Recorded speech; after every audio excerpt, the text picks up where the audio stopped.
stop the recording. Conference recording.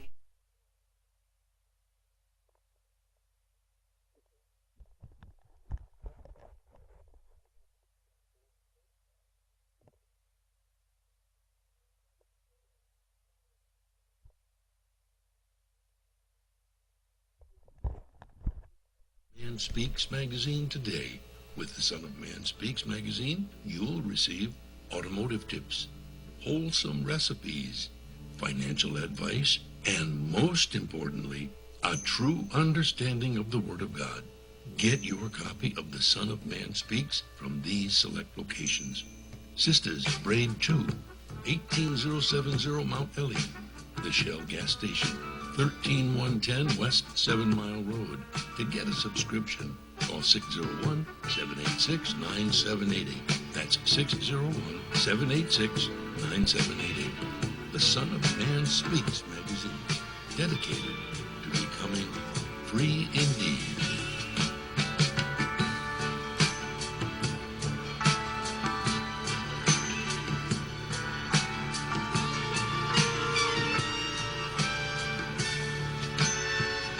Attention, brothers and sisters, viewers and listeners, now available. Your Son of Man Speaks magazine digital subscription. Your digital subscription to the Son of Man Speaks magazine will also include our monthly e-newsletter, both delivered to your inbox. If you have any questions regarding the digital magazine subscription or digital newsletter, you may send an email to shabazprinting@thenewnationofislam.com. That's shabazprinting@thenewnationofislam.com. Or call 1-601-786-9788. That's 1-601-786-9788. You can also subscribe online. Visit www.thenewnationofislam.com and click on the magazine tab to register for your online subscription. We would like to invite you to help support the efforts of the Unity and Rebuilding Fund. Visit the website at www.unityandrebuildingfund.com. That's www.unityandrebuildingfund.com. We often hear how we need to work together to rebuild the city, and we're actually doing it. You can make online donations and click on links to track the progress of the Unity and Rebuilding Fund. And for more information, 313-868-0000 is a local number. Again, 313-868-0000. Support the Unity and Rebuilding Fund. To make your online tithes, offerings, donations, gifts to the Son of Man through Cash App, make your payment to $New Nation of Islam. That's $New Nation of Islam. Or call 601-786-7056. 601-786-7056. I just used your other one though today because it was, look, it did 2 drips and I was like, oh, I can use my umbrella. My homegirl was talking about me. I'm like, don't talk about me. With our umbrellas, our customers are turning a drab day into a fab day. After all, representation matters. In other words, rain or shine, we've got you covered. Introducing Designs by Deej, your one-stop gift shop for all things handmade and unique. Our products range from our most popular umbrellas, blanket and pillow sets, handmade coasters, and other statement pieces that showcase the beauty of our melanin and natural hair in a beautiful and empowering way. You can find our brand at the sister shop locations in New Jersey and Atlanta, Georgia, or you can visit our website, www.designsbydeej.com.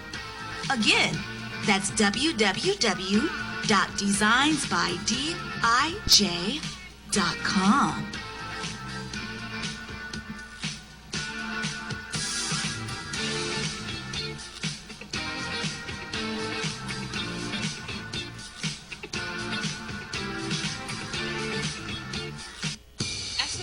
Graphic Design provides agency-quality professional graphic design services from established companies to startups and individuals, creating a simple logo to complete rebranding and delivering visual communication with print media. Everything SOS Graphic Design does has a single unifying objective: to set your business apart. We are at your service. Call 313-342-2166. That's 313-342-2166, or online at www.sosgraphicdesigns.com.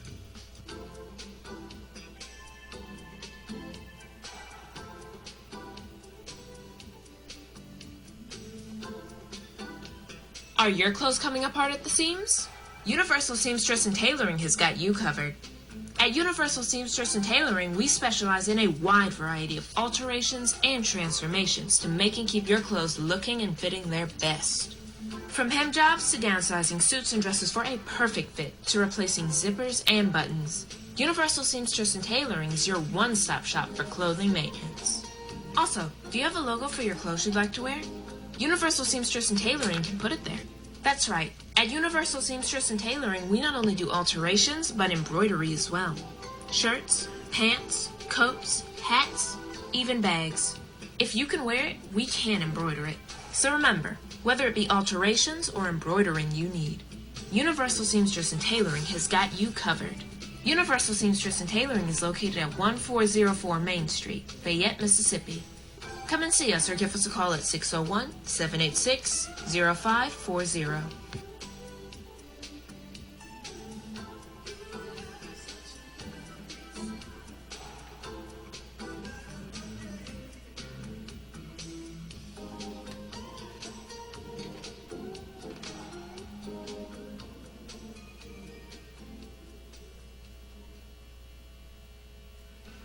Year-Around Landscaping has been serving Metro Detroit for over 20 years, offering various landscaping, lawn care, property maintenance, and home renovation. Our professionalism has earned us an outstanding reputation, while our creativity, integrity, and dependability have kept our clients returning and referring us to others. At Year-Round Landscaping, we prioritize quality customer service. We treat every client as our only client before, during, and after providing our services. We believe in building solid relationships with our clients and ensuring their satisfaction. Whether you need a complete outdoor makeover, indoor renovation, or routine maintenance, we have the expertise and resources to deliver outstanding results. Our team is committed to providing exceptional service and completing every project to the highest standard. To schedule an estimate or consultation, please call us at 248-843-6139 or visit our website at yearroundlandscaping.net. Year-Around Landscaping. One source, unlimited resources.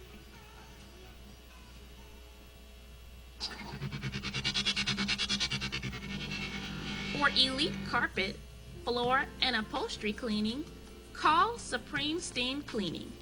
For pressure washing on your house and driveway, call Supreme Steam Cleaning. Flooding in your house or building? Supreme Steam Cleaning's got you covered with our emergency water extraction services. Transform the rooms in your home with floor installation, repairs, and more. Give us a call today at 601-720-5138. That's 601-720-5138. Visit our website, www.supremesteamclean.com, and follow us on social media at Supreme Steam Cleaning. When you need an elite team, call Supreme. For all facets of professional hair care and braiding, come to Sisters Braid 2, located at 18070 Mount Elliott in Detroit. We specialize in braiding and natural styles, knotless box braids, feed-in braids, scale twists for men, women, and children. We specialize in all facets of healthy hair. Try our natural oils to keep your hair healthy. 313-826-0498 or 248-372-1738. Murray, out of the pocket. 7 seconds. 6 seconds. Murray, he's downfield. Oh, man, the power's out again. You have reached Quality Construction and Engineering, your #1 emergency generator source. Power outages can be unpredictable, inconvenient, and disruptive to your life. With a backup generator, your life goes on uninterrupted with power when you need it. Not to mention the peace of mind of having your property suited to weather the storm. Whoever would have thought in Houston, Texas, that we would have an ice storm? It did happen, and that Sunday night when it came in, I got up and looked at the front door. Everything was pitch black. It was horrible. Something out of a novel or a science book that you had never seen before. Once the lights went out, my generator popped on. It ran 55 hours. The only one had lights. Get your backup generator installed with Quality Construction. We install both residential and commercial generators, so you're always covered. Schedule your consultation with us by calling 1-855-876-9370. That's 1-855-876-9370. Or visit us online at www.powerqec.com. That's www.powerqec.com. Financing is available with low monthly payments and 0% interest for 18 months. That was the best investment that we could have ever made. That's my backup, the generator. Generators with Quality Construction, built tough enough to weather the storm. Capital Area Planning Services offers a variety of services catered to your land development needs. We offer landscape design, residential design, land planning, mapping and consulting services, and more. We have over 20 years of design and land planning experience. CAPS LLC offers services to developers, builders, architects, surveyors, contractors, government agencies, and private landowners. Feel free to contact us to find out which services are available in your area. You may reach us at 601-326-2966. That's 601-326-2966. You can also visit us on the web at www.capsllconline.com. Let us put on our thinking caps to serve your land development needs. The views and opinions expressed on the following show are not necessarily the views and opinions of WHPS, its affiliates, management, or sponsors.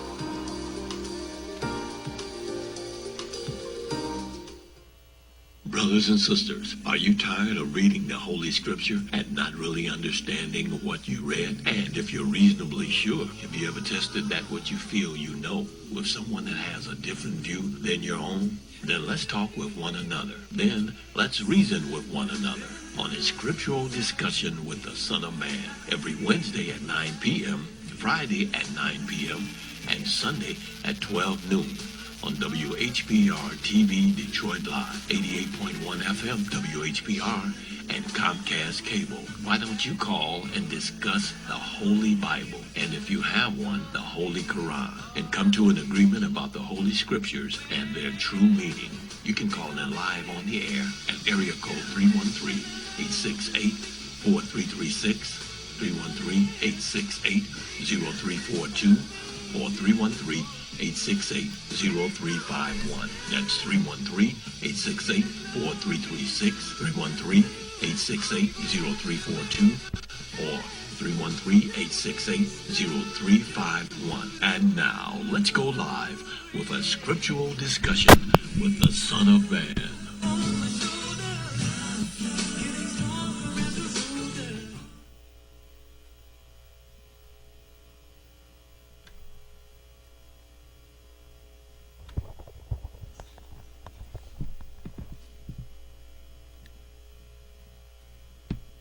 In the name of Allah, the Beneficent, the Most Merciful, the Truthful, and the Most Just.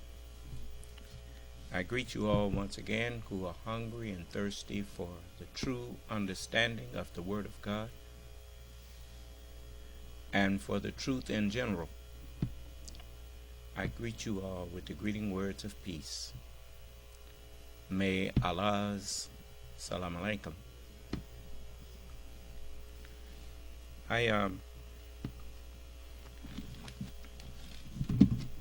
I have a special message this evening for the owners of the United States of America, white people. And before I share that message with you, I want to read to you from Ezekiel, the 3rd chapter.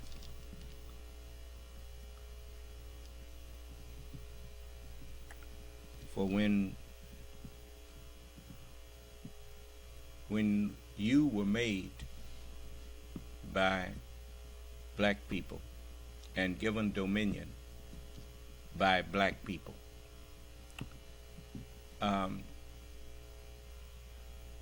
they told you to, as your maker told you, he said, go and subdue the earth. And he gave you knowledge. He made you a smith of how to fashion weapons and whatnot out of iron and steel, and how to manufacture swords and different things, different weaponry to help you to go and conquer and subdue. And he told you to have dominion over every creeping thing that creepeth upon the earth. But when you become an old man, when you became an old people relative to the way we count,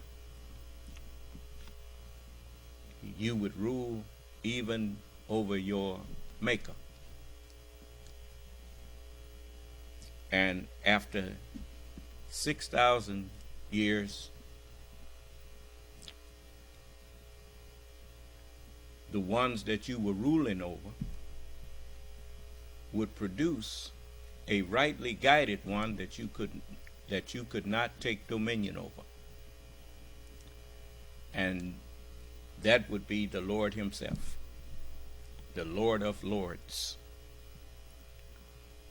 And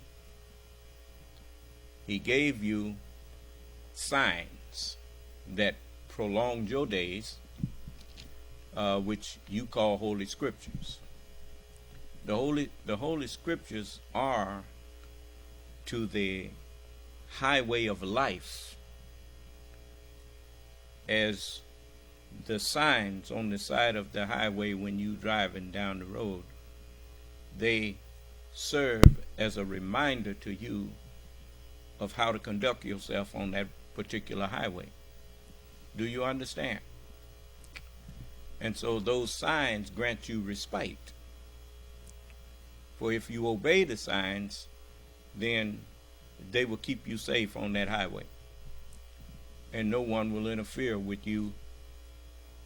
The officers and the people that's out there to enforce those signs, they will ignore you as long as you are not ignoring those signs. Do you understand?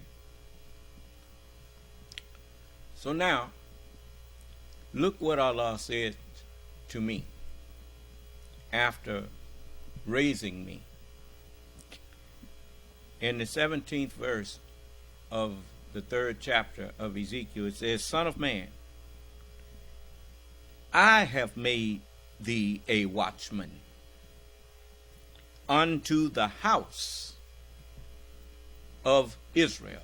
Now, Israel is Jacob, the house of Jacob, the mind that Jacob put in the people of the earth to rule them for 6,000 years.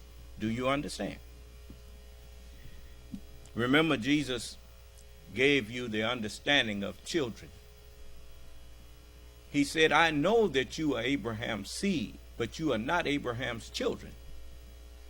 If you were Abraham's children, you would do the works of Abraham. He said, but now you seek to kill me, a man who have told you the truth, which I heard from God. This Abraham did not do. Okay, And he said, you do the deeds of your father. And eventually he told them who their father was. When Jesus was saying father this and father that, Jesus was talking about the mind that's in people. As he said, I and my father are one. He said, and I do always that which pleases my father. Do you understand? And you do that which you seen with your father. And ye are of your father, the devil. The mind that is Jesus was calling devil, if he had said you are of your mind, the deviser of illusion, then you would have understood it much better. But he couldn't say it like that because it wasn't time. We speak the wisdom of God in a mystery. It's just like if you had never known the term President of the United States and had always known the term POTUS, well, then you'd be saying POTUS this and POTUS that. And you don't understand that POTUS is not actually what is really meant in that term. It is a acronym that stands for President of the United States. Do you understand? But God is an acronym for grantor of dominion. But you have just been saying God, and you didn't know what you was talking about. So now it is the end of this world, this system of things that you are having, and I'm here to bring you into the knowledge of the truth of what all of these things mean and what the scripture is referring to by telling you about the coming of the Lord, or the coming of the Son of Man, the coming of the end of the world. And now I'm here to make all of that plain, make all of that clear. And so Israel is Jacob, and the house of Israel is the mind that Jacob put in human beings. Just like you notice, it says every house is builded by some man, but he who built all things is God. Well, that's because God is a mind. God is a spirit. Spirit is mind. You notice Jesus said, that which is born of the flesh is flesh. That which is born of the spirit is spirit. He said, what if you should see the Son of Man ascend up where he came from? It is the spirit that ascended. The flesh profiteth nothing. The words that I speak unto you, they are spirit. Do you understand? And that which is born of spirit is spirit. How do you know that the spirit is the mind and the mind is the spirit? It is because the word is produced by the mind. And if the mind was not spirit, it could not produce spirit. Do you understand? So now it's time to know the truth. I'm not here to help those of you, my fellow slaves, my fellow descendants of slaves. I'm not here to help you hate white people. White people is victims of deception, just as they deceived us. Do you understand? They were deceived before we were. And it was one of us who deceived them. And we deceived them so that they would be devils, so that they would be evil incarnate, so that they would threaten our existence, so that our genes would go to work and produce the supreme being. Do you understand? And so we used them, just like that song say, my friends tell me you use me, but you just, it ain't so bad the way you're using me, because I sure am using you to do the things you do. And so if they had known that we was using them for an ulterior motive, that's why their maker, he let them think that in the end that they were all going to be destroyed. And so they've been mad ever since. And so they thought that they was, as I told you, they thought they was protecting their people. And that's why the Klan and all of them say they was protecting the great white race. And they thought they knew something that others didn't know. But actually, they didn't know anything. They just thought they did. And as the scripture says, evil men shall wax worse and worse. We taught them in such way that they would get worse and worse. As the closeness of the end of their 6,000 years came, they got worse and worse. It says, evil men and seducers shall wax worse and worse, deceiving and being deceived. Do you understand? That's why we have in the Holy Quran, it says, and the devil plans, and I plan, and Allah plans. And Allah is the best of planners. Do you understand? He forgot who made him. And if Allah made him, he should have remembered that the one who taught you what you doing, that you thought was your idea, wasn't even your idea. It was his idea that put it in your head. Do you understand? We made the man, and we know what his mind suggests to him. That's in the book. So now I have orders, and I'm reading my orders to you. The orders that Allah gave me was this. He said, Son of man, I have made thee a watchman unto the house of Israel.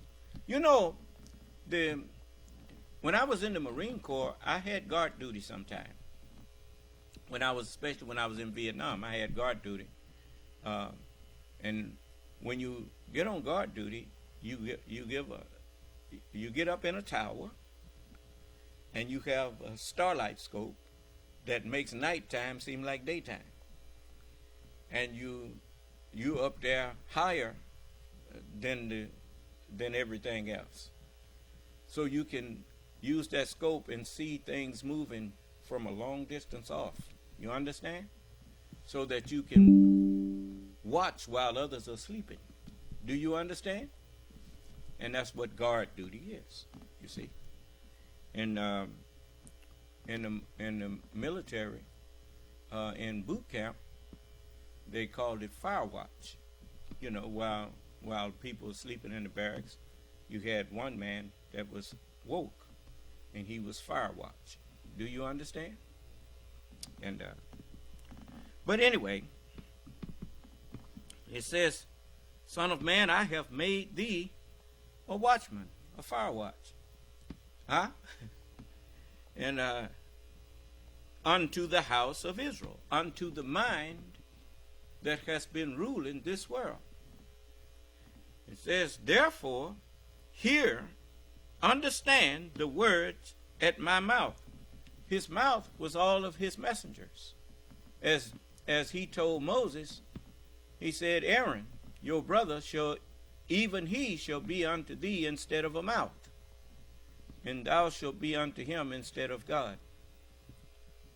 And so Jesus, Moses, David, Solomon, all of them, since the Word is God, it says, in the beginning was the Word, and the Word was with God, and the Word was God. Where do words proceed from? They proceed from the mouth. Okay? Well, if it's the Word of God, then the one that it's proceeding from is the mouth of God. Do you understand? Okay, so he says, therefore, hear the word at my mouth. Now, how did he tell them that he would speak to Moses?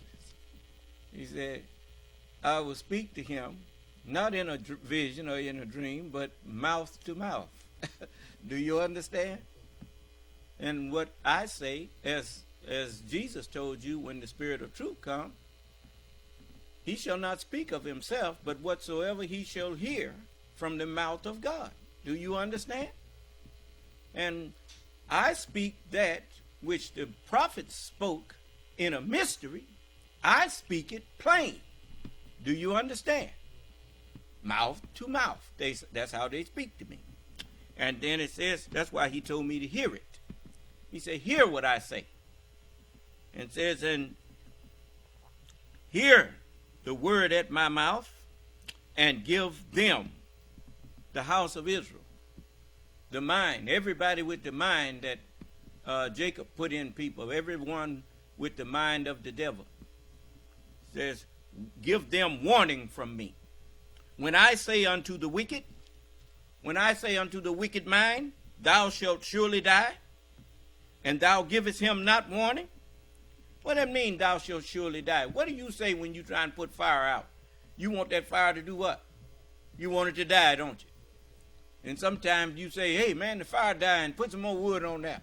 Huh? Okay. Well, when I say unto the wicked, thou shalt surely die, and thou givest him not warning, nor speakest to him to warn the wicked from his wicked way, to save his life, the same wicked man shall die in his iniquity, but his blood will I require at thine hand. His blood, what is blood? It's the life of a creature. If I didn't warn you, white people, since I know you don't understand and what I understand, you can't see what I see and you can't hear what I hear. So if I didn't warn you, then everything that you're doing in my presence, God would hold me responsible for it. But he didn't have nothing to hold me responsible for. I stood up here and I told you who I am. I gave you many proofs of who I am. I even told you that we made you. And you didn't hear none of your father. I don't care how young you are or how old you are. It's not a one of you, brown, yellow, or white people, can claim that we didn't make you. Now, you want to act arrogant and be an ass? Well, okay. Just remember, I did offer you salvation. You know how when you offer somebody something and they get uppity with you? Because they think they can look down on you? Yeah. Well, a lot of folks don't know. Down is really up. And up is really down. You stand on a ball, boy. But anyway, when I say unto the wicked, thou shalt surely die, and thou givest him not warning, nor speakest to warn the wicked from his wicked way, to save his life. The Son of Man came not to destroy men's lives, but to do what? To save them. That's over in the gospel. And here in the Old Testament, it tells you that the Son of Man didn't come here to destroy or get rid of, kill people. I come here to save people. So it says, that same wicked man shall die in his iniquity, in his wrongdoing. But his blood, his life, the life that he kept living, I will require at thine hand. Yet, if thou warn the wicked, and he turn not from his wickedness, nor from his wicked way, he shall die in his iniquity. His evil will kill him. That's why I told you, I told you to stop eating pig. You don't want to stop eating it? Okay. Well, I told you that the word of God tells you don't touch his carcass, let alone don't eat him. It says, it says, of the swine, though it divideth the hoof, yet it cheweth not the cud. It is unclean to you. You shall not eat of their flesh, nor touch their dead carcass. Okay, now if you keep on doing it, you're not going to be protected from it anymore. And that's why you find people that get just small diseases, is now that disease seems to be taking it free course in their body. You know, when you eat pig, you are eating a living poison, and your immune system has been fighting and fighting and fighting it. And because of Allah's mercy, He respited you. But now that I'm speaking to you, you're not going to get respited anymore. It's written, if I had not come and spoken unto them, they would not have had the knowledge that they were sinning. But now they have no cloak for their sins.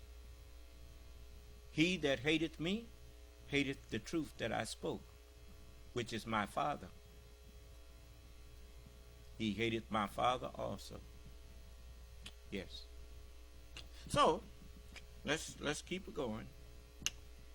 So it says, yet if thou warn the wicked, and he turn not from his wickedness, nor from his wicked way of life, he shall die in his iniquity. He shall die in his sins. But thou hast delivered thy soul. See, my soul needs delivered. Because everything you was guilty of, I was guilty of to some degree. Maybe not to the degree that you are. But in all of your afflictions, I was afflicted too. Everything you did, it's just like when I was in the Marine Corps.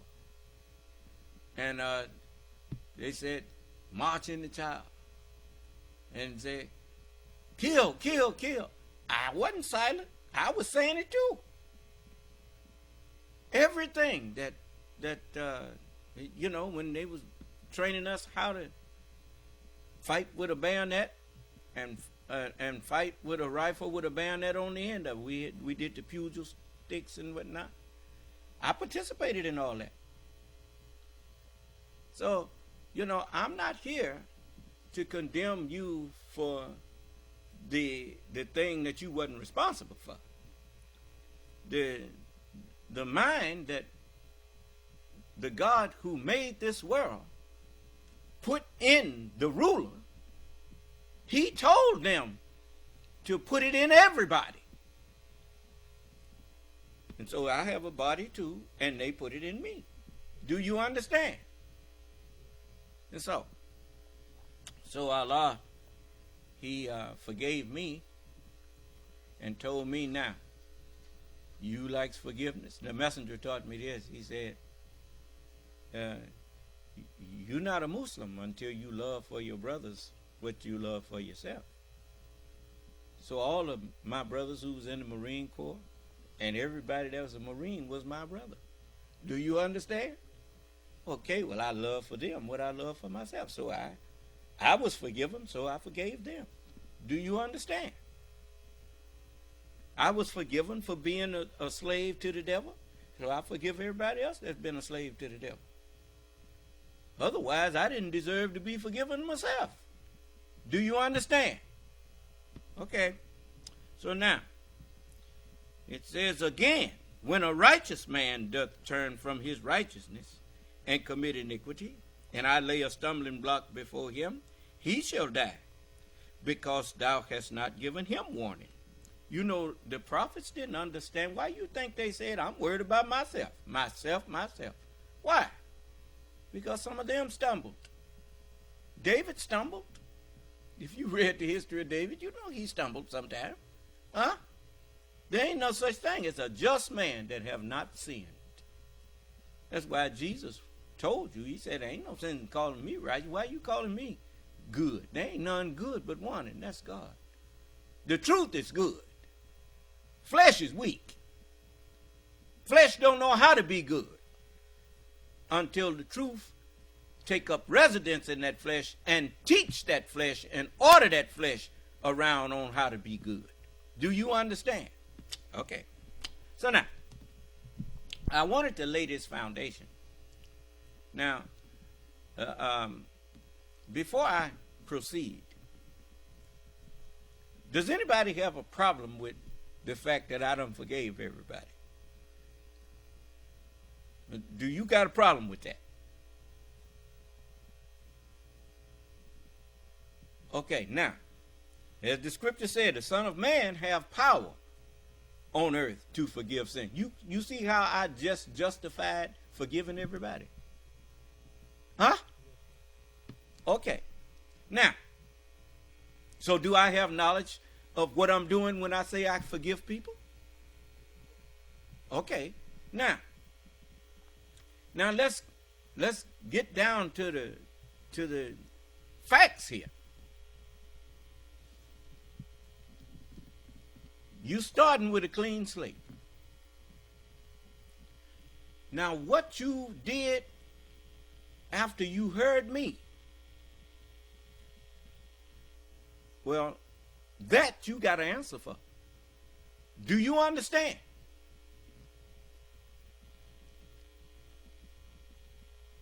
It's just like you may come into court. If you ain't on trial, as far as the court is concerned, everybody in the courtroom is innocent, including the man that's on trial. I didn't hear you. Till you get in court and go to clowning and going on, till they hear evidence or you show them through your deeds and actions that you ain't got sense enough to sit up out there and respect the court.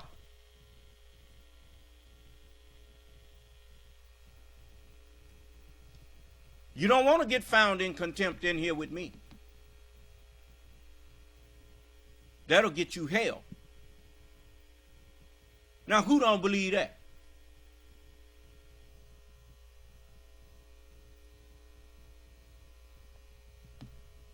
I guess you ain't as dumb as you've been acting. I told you, you don't never pick a fight with somebody who got more sense than you. Once you see that person is wiser than you, the best thing to do when you in their presence is shut your mouth and pay attention.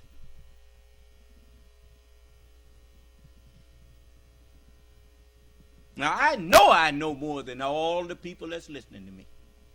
And all the people that ain't listening to me.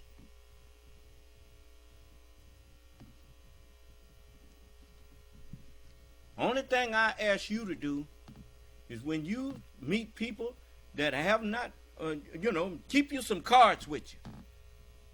And tell them, hey, man, you know the Son of Man is here. You know the Son of Man teaching and judging the world? Here. Give them the card and tell them all the information is on the card. Put the information on the card. And if they ask you any questions, say, don't ask me. When you come in class, ask him. Do you understand? Okay. That's all I ask out of you. They had a song in church that says, if when you give the best of your service, telling the world that the Savior has come, be not dismayed if they don't believe you. He'll understand and say, well done. Do you understand? If you just do what I asked you to do, I didn't ask you to go out there and teach nobody. I asked you to give people an invitation to the class. That's all I asked you to do. If you'll just do that, I'll be satisfied. Now, I told you I have a special warning for white people this evening. I told you, I said that when Joe Biden, was elected, he said he wanted to restore the soul of America. And if you recall, I said that I have no choice but to try to help him. Well, that's the 23rd Psalms. It says, he leadeth me in the paths of righteousness for his name's sake. He restoreth my soul. Huh? Okay, so if Joe Biden wants to restore the soul of this country, well, and I don't see no fault in wanting to do that. Well, I'm going to help him as much as I can. Do you understand? I'm going to help white people save their republic if I can. If they let me. That's what I mean when I say if I can. I already know I can do it. But you can't do nothing if people won't let you. You understand? I can't force myself on them. Now, is any white people that's listening to me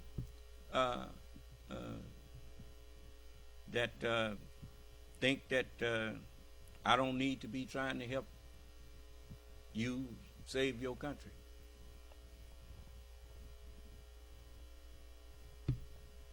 You have treasonous, traitorous people in your government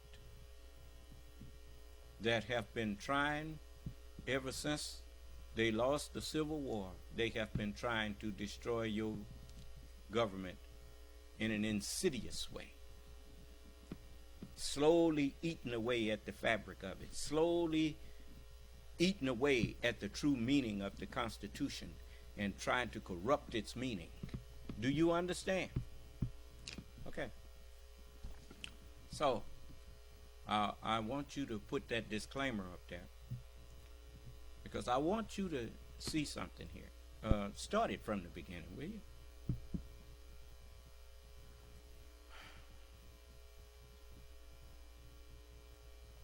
Fair use disclaimer. The copyright laws of the United States recognizes a fair use of copyrighted content. Section 107 of the United States Copyright Act states, notwithstanding the provisions of sections 106 and 106A, the fair use of a copyrighted work, including such use by reproduction in copies or phonorecords or by any other means specified by that section for purposes such as criticism, comment, news reporting, teaching. Now, I'm about to show you a historical documentary, and I'm going to do it like I do the theology of time, to teach you the lessons of this.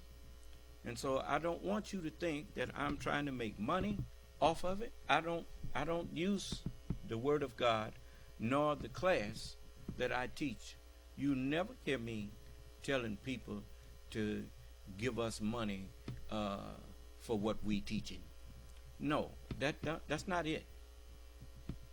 I'm simply trying to do what I was ordered to do by Almighty God Allah, and He put it in writing. He said, "Son of man, I've made you a watchman." And so I hear things that you don't hear. I see, when I look at things, I see into those things, things which you do not see into those things to see. I comprehend, I perceive things that I'm looking at in a totally different way than other people.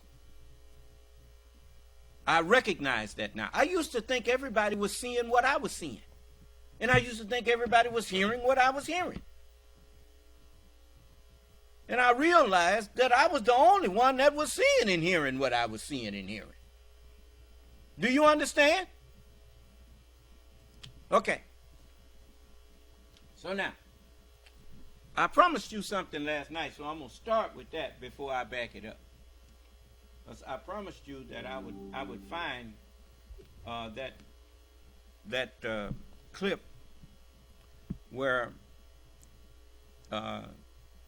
the people, one of the major reasons that people hate the United States so much, but the people who hate the United States are people who rule in dictatorships, people who have a form of government where the people that are ruled don't have any say-so or any way to address or redress grievances that they have with their rulers. Do you understand? You see what just happened to the man who was running against Putin in Russia? He got murdered. Navalny? What's his name? Navalny? Huh? Navalny. I thought I said Navalny. Okay. They murdered the man. That's the kind of place you would like to live?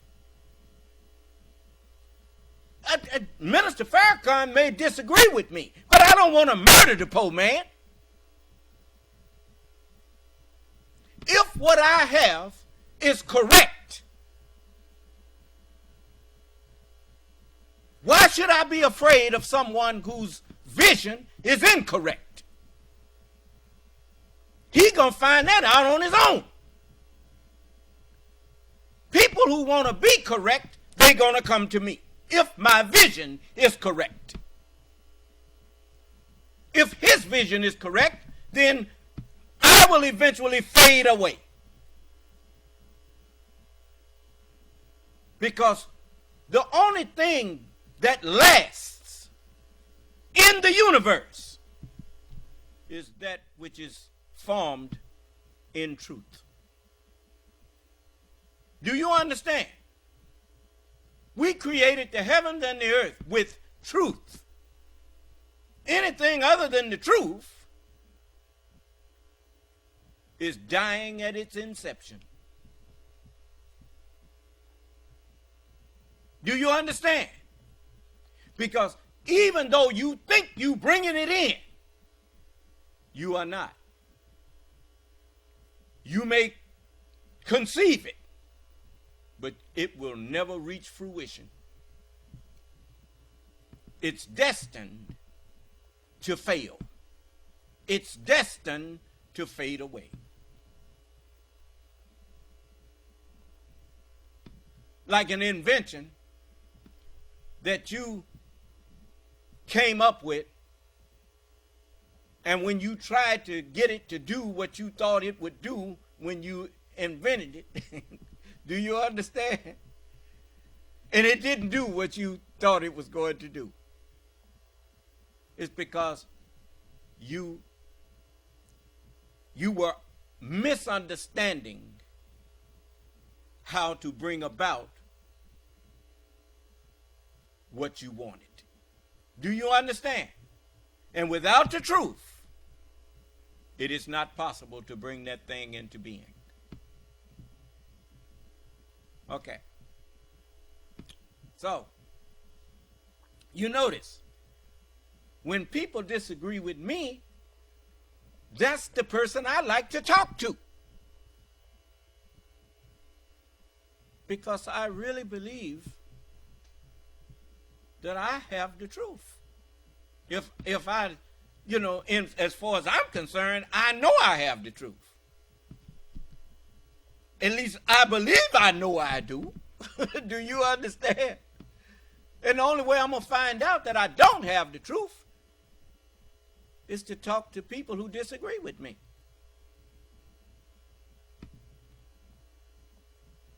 You understand? Okay. Now, there was a time when the United States Press Corps, I don't care what paper you represented or what news outlet you represented, whatever you heard on one news outlet, you basically heard it on all of them. And they didn't give you news that they hadn't checked and verified. And that's one of the things that helped to make America such a strong nation. Because its people, a nation is no stronger than its people. And its people is no stronger than the knowledge that they possess. When you fill your people with lies and untruths, you are weakening your whole nation. And a nation that is not rooted, its people not rooted in truth, in facts, that nation is doomed. I don't care how old it is. The minute they turn their minds away from facts to myths, that nation is doomed. Is there anyone who doubts that? Is there anyone who disbelieves that and thinks that it's okay, no matter what you believe in, if you're a great nation, you can weather the storm? That's equivalent to saying that a ship, no matter how, if it's seaworthy, no matter how many holes you put in the hull of it, it will never sink. Well, you keep believing that, and you will soon be at the bottom of the sea.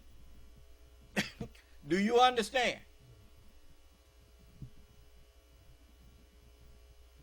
You must educate and enlighten your people with facts, not with mythology.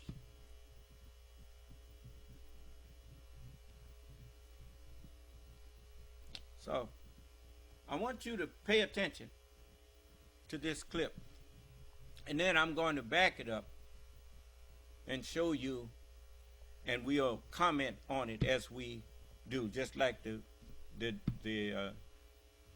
disclaimer says that you can use copyrighted material as teaching aids. Do you understand? Okay, so I want you to, this is for white people especially. Now, I know many of my people, you get angry because I say that this is white people's country. Now, if you had went to school when I was in school, you wouldn't be offended because I said that. For you know this is white people's country. White people didn't make white people slaves because their constitution wouldn't let them.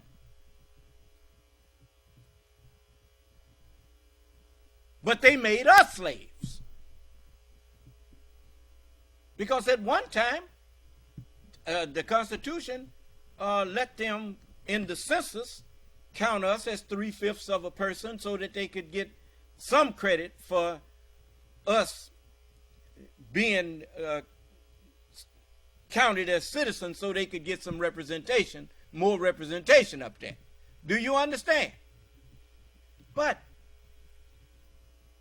this is the white man's country.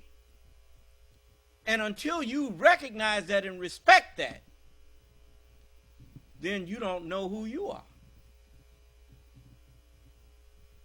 So, I know whose country this is. And I don't have no problem with that.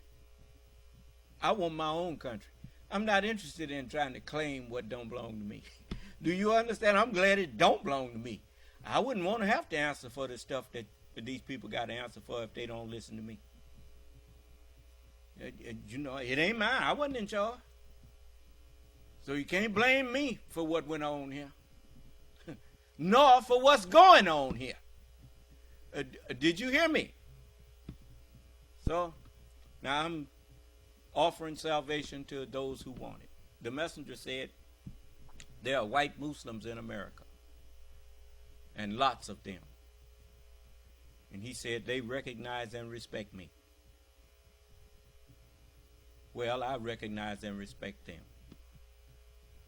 And I'm not going to stand by idly and watch my Muslim brother's house get tore up and burned down while I could have maybe offered some guidance, offered some warning that would have alerted them, and they could have put the fire out before it burned their house down. Do you understand? So I'm doing that. Now I want you to pay attention. I'm going to stop it when it's necessary, when it's appropriate. The challenge of the Cold War, which played itself out on stages all over the world. Berlin, Cuba, Vietnam, and he's obliged to keep tabs on these matters continually.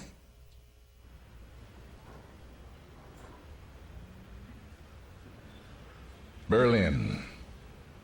Nikita Khrushchev called it the most dangerous place on earth.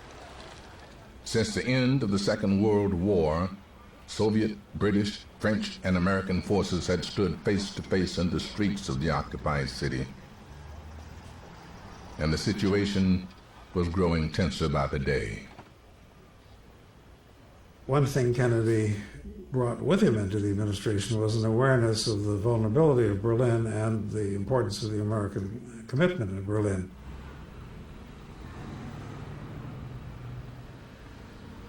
In 1961, Berlin is an island inside of East Germany with an open border.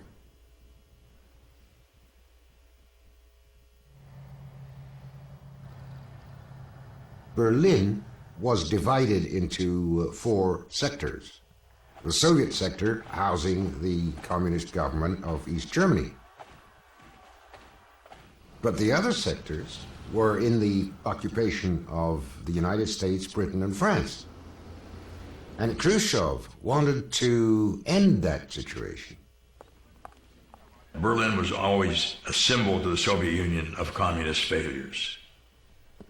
Soviets were being embarrassed by the numbers of people trying to get out from communist control. They were losing some 100,000 people every year, more than 10,000 every month. It's the best doctors, it's the best farmers, it's the best teachers. So the front line of the Soviet empire is being drained of its intellectual and professional lifeblood, therefore threatening the entire Soviet construct. Now you know the truth. Now you know why they wanted to get rid of America. When the people had a choice between freedom and being controlled and stifled, they chose freedom. They chose the only government that was showing them that they do have an alternative to servitude. What person in their right mind does not want to be free to pursue that which will make them happy? Huh? And when Berlin had a stark contrast there, the democratic republics on one side and communism on the other side, and the people got a chance to look at them both, they started leaving communism. Do you understand? And so Khrushchev wanted to put up a wall. He's going to keep them in. There's too many people leaving. Ain't going to be nobody left here but a bunch of dumb people. I didn't hear you. Why are those people dumb? It's because they left them dumb. You should have set up an educational system and teach them.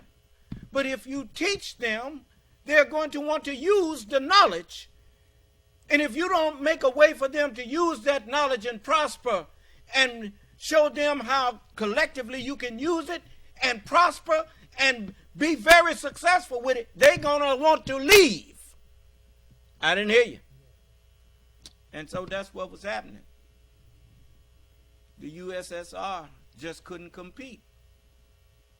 The Union of the Soviet Socialist Republic could not compete with the Democratic Republic, the capitalist Democratic Republic of the United States. Do you understand? And so they built a wall. You understand? You can't stop them from leaving. Corral them. And that's what they did. You see, people are jealous of what you have, man. Dictatorships can't compete with a government that its people are free to be whatever they can elevate their minds to become. The only dictatorship that can compete with this government is the one I'm bringing in. Because a benevolent dictatorship is the only alternative, the only good alternative to a democratic republic. And so that's why, you know, the United States is second only to the kingdom of heaven. And that is the truth. That's because this is the devil here. And he's second only to God. Did you hear me? So they who try to rule people with an iron fist by force, it shows a lack of wisdom on their part. I remember I was looking at the one who was in the Circle of Iron. I don't know how many of you all looked at it, but I told you a long time ago you should watch it. But in the Circle of Iron, the main character represented the chosen one of God, and the keeper of the book of enlightenment was called Zeton, and that was just to kind of throw the ignorant off, but it was actually a story of the Mahdi and the devil. Zeton was Satan, Satan, and when the chosen one, the one who would eventually become the chosen one, he was fighting, because they was all practicing martial arts, and they there just practicing martial arts, and even that was a symbolic thing for what this world is. For this world, they thought that the War of Armageddon was arms race, and everybody's fighting and everybody conquering each other, and they thought that at the end of the world, Satan and God would have to fight, duel it out with weapons of war. And but Roddy McDowell, he was one of the judges of the martial arts contest, and so when one of them, when the main character, he lost his temper, and when he knocked the fella down that he was fighting, he hit him while he was down because he got mad at him. And so the judges, they all threw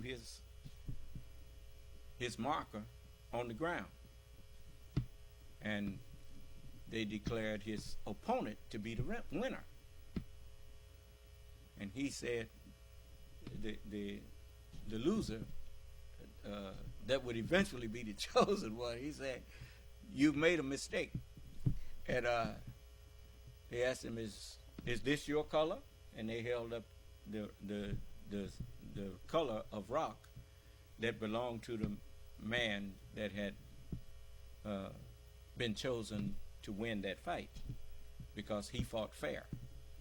And he said, "No." He said, "Then there was no mistake.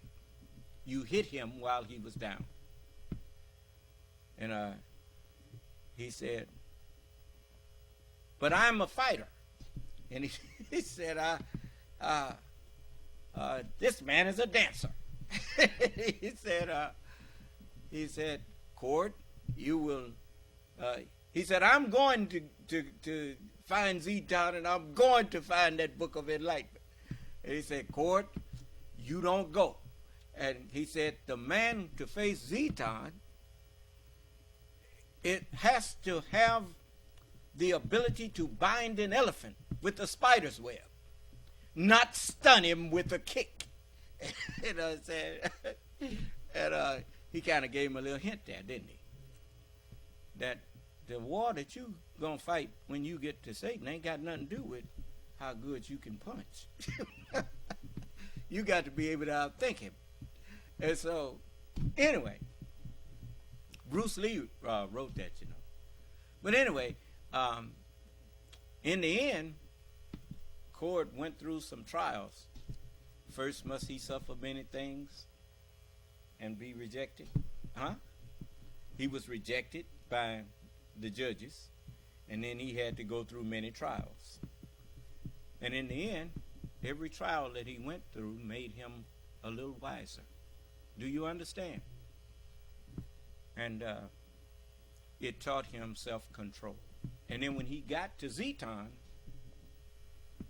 Zeton was very humble, and he said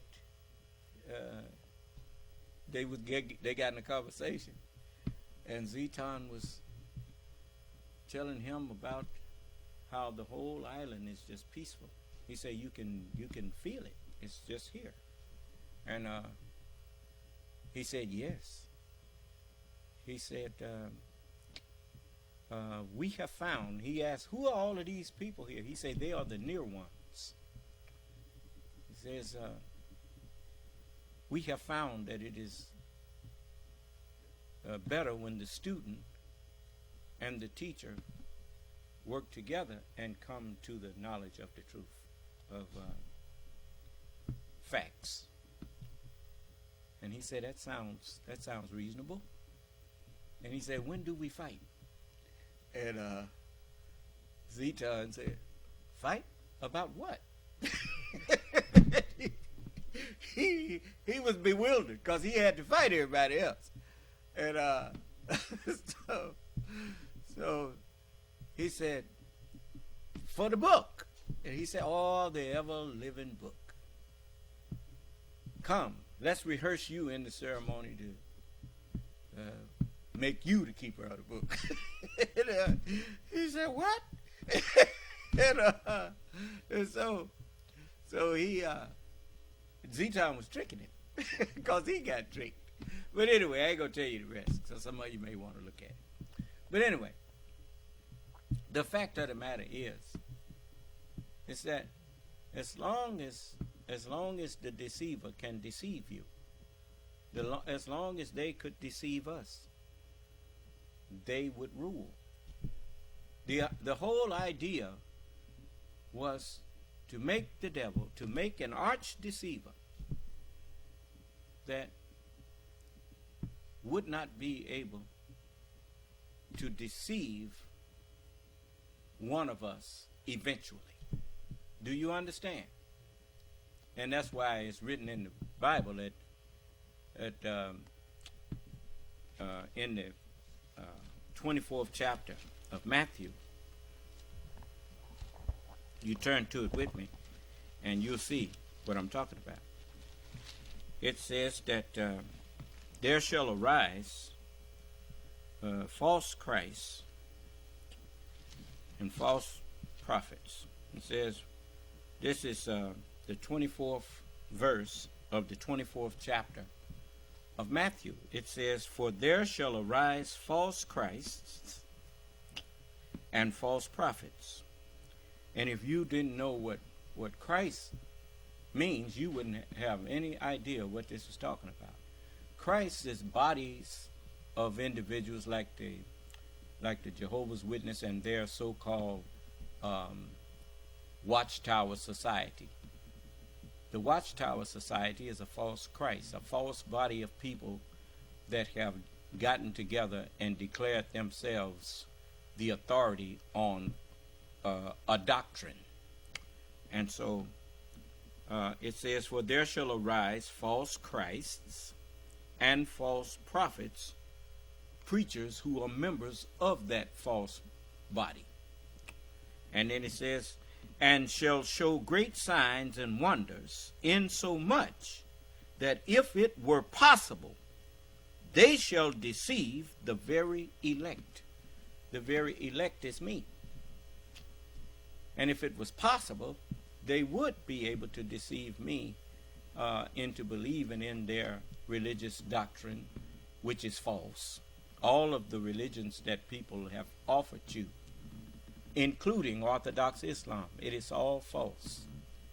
None of them have the religion that the holy prophets taught or brought, because none of them have the understanding of the holy prophets' scriptures. Even the prophets didn't understand everything that they brought. That's why Isaiah said, "All of our righteousnesses are as filthy rags." And so now that I'm here, I can help you. Now, I want you to understand something. The scripture teaches you that even Satan himself is transformed into an angel of light. That's one way to get rid of evil, is to get rid of the devil himself. So I can convert everybody. Anybody that I can talk to, if they keep listening to me, I can convert them. Do you understand? Okay. So I want white people to pay attention. John F. Kennedy was one of the best presidents that you ever had. He really loved his country, and he loved his people, but he didn't just love his people. John Kennedy was an example of being involved in humanity. He recognized that, you need to just check this out. If Khrushchev... Now, I'm backing it up. I mean, now you know why they said America first. Because just as people was leaving the USSR to go to the West, to be free, people all over the earth are leaving dictatorships to come to a democratic republic. And that's why if they wanted to get rid, and people all over the countries, many countries are adopting the democratic principles to hold on to their people and to hold on to their sovereignty. Do you understand? They recognize that you just can't compete. Oppression in any form cannot compete with freedom. Do you understand? So I want you to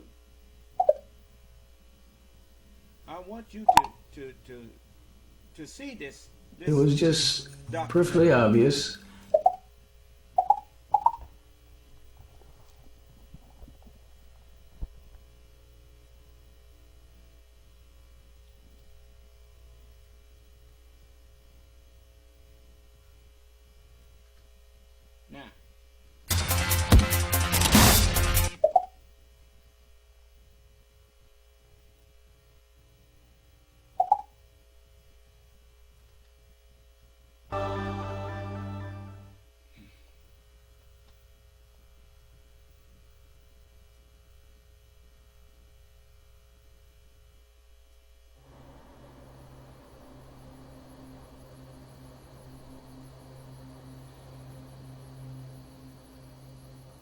In the early 1960s, many Americans feared that the Soviet Union was planning a surprise nuclear attack on the United States. What they didn't know was that their own government was considering launching nuclear weapons against the Soviet Union first.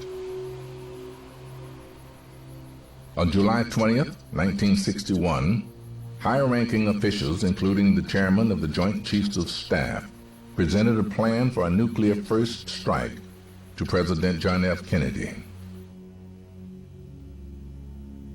The meeting was top secret. No official record of its content was found. Now, understand something. When you understand what the purpose of a military is, when you understand what you learn when you join the military, you won't think so hard of the military people who was presenting the option of a first strike against the USSR. Why is that? And then you start to see, now I'm coming back to that question. I want you to be thinking about that. Why is that? Then I want you to remember that this government, with the help of Allah, with the help of God, set up a government that is not headed by the military. It is headed by civilians. Why? It is because the same way that your body has muscles,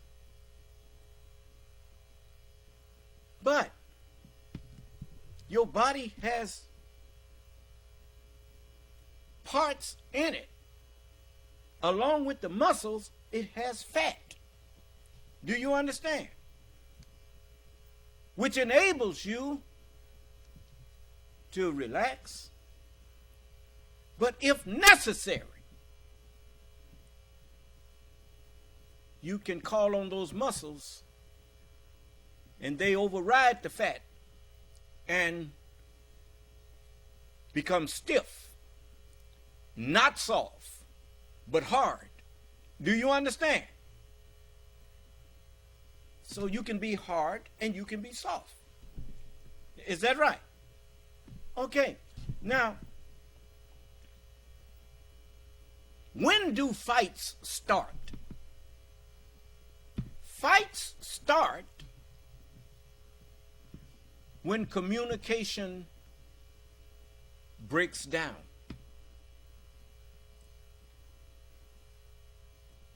Do you understand?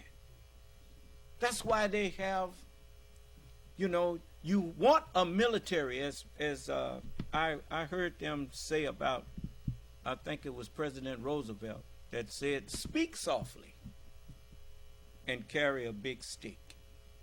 Huh?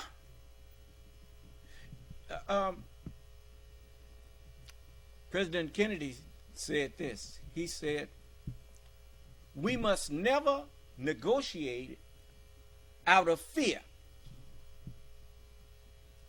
What is that to say? We need a strong military. That's what he was saying. We need a strong military like Bruce Lee. Let me show you an example. Bruce Lee, any place he went, he was so confident. Or Muhammad Ali, or Mike Tyson, or any of them fellas that's been trained, George Foreman. Do you think George Foreman or Muhammad Ali or Bruce Lee or Mike Tyson, when they went somewhere, was afraid? They weren't afraid to walk down the street. Afraid they might have to put something on somebody. Do you understand? So they could afford to speak softly. Do you understand? Because if you force their hand, if you attack them, you would regret it. Do you understand? So likewise, he said one of his famous sayings was, President Kennedy's, he says, we must never negotiate out of fear, but we must never fear to negotiate. Do you understand? And so that told you that the man understood the need for a strong military. Because when you have a strong military, you can afford to be magnanimous to dictators and anybody else and try to work out some type of equitable arrangement that if they want to keep that form of government, that's their business if their people want to live like that. Do you understand? But when people all over the earth see the difference in a democratic republic and a dictatorship, people gonna choose a democratic republic every time. Do you understand? So, in order to, you always got people that want to, it's just like those who think now that they want to go back to dictatorships. They want to, that's what they're trying to do with put Donald Trump in there as a dictator. This is the end of dictators. The only dictator that's going to be dictating to us in the future is God himself. Now, I'm sharing this with you to try to help you save yourself, because I ain't interested in taking over the world. People who try to micromanage human beings they are lacking in wisdom. You know, as long as we need police, as long as we need jails, as long as we need insane asylums, that is our cue that our wisdom is failing. Do you understand?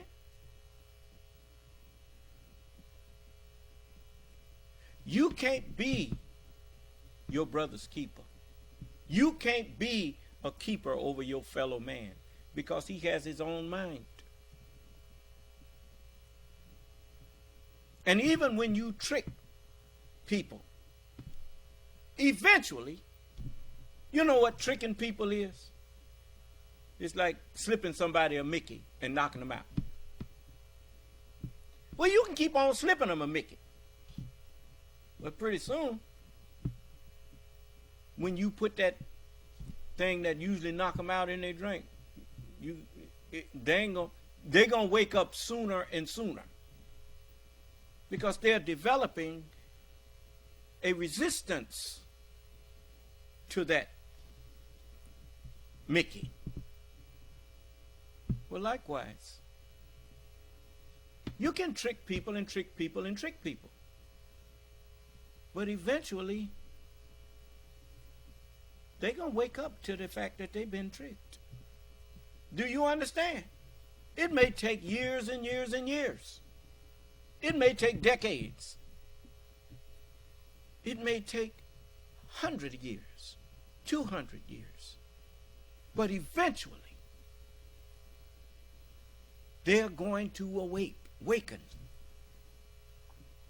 There's no such thing as putting somebody to sleep and they sleep forever. They ain't going to sleep forever. Eventually, a sleeper must awaken. Do you understand? So, the only way that you can have a peaceful coexistence with your fellow man is you have to come and reason together. And you must come to a mutual understanding and acceptance of truth. Do you understand? If you are trying to reason with someone who is not willing to acknowledge facts, to acknowledge truth, then that is the definition, one of the definitions of the greatest definitions of a devil. Do you understand? That is a form of insanity. Actually, wickedness is insanity. It is a flaw in that person's brain, because the design of these bodies was, the brain was designed to seek out and nourish itself off of truth. Do you understand? And if you are a hater of truth, you are out of your mind. You're like a comet, a wandering star collecting debris, just in a circle of darkness. Do you understand?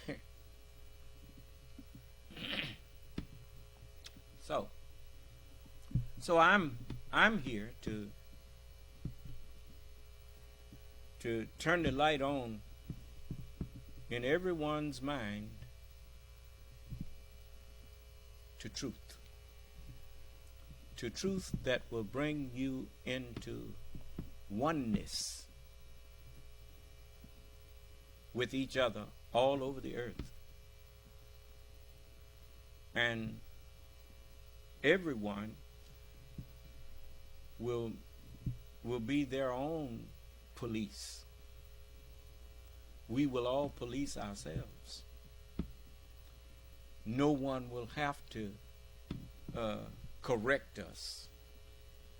The more we accept the truth, the more our mind becomes self-correcting.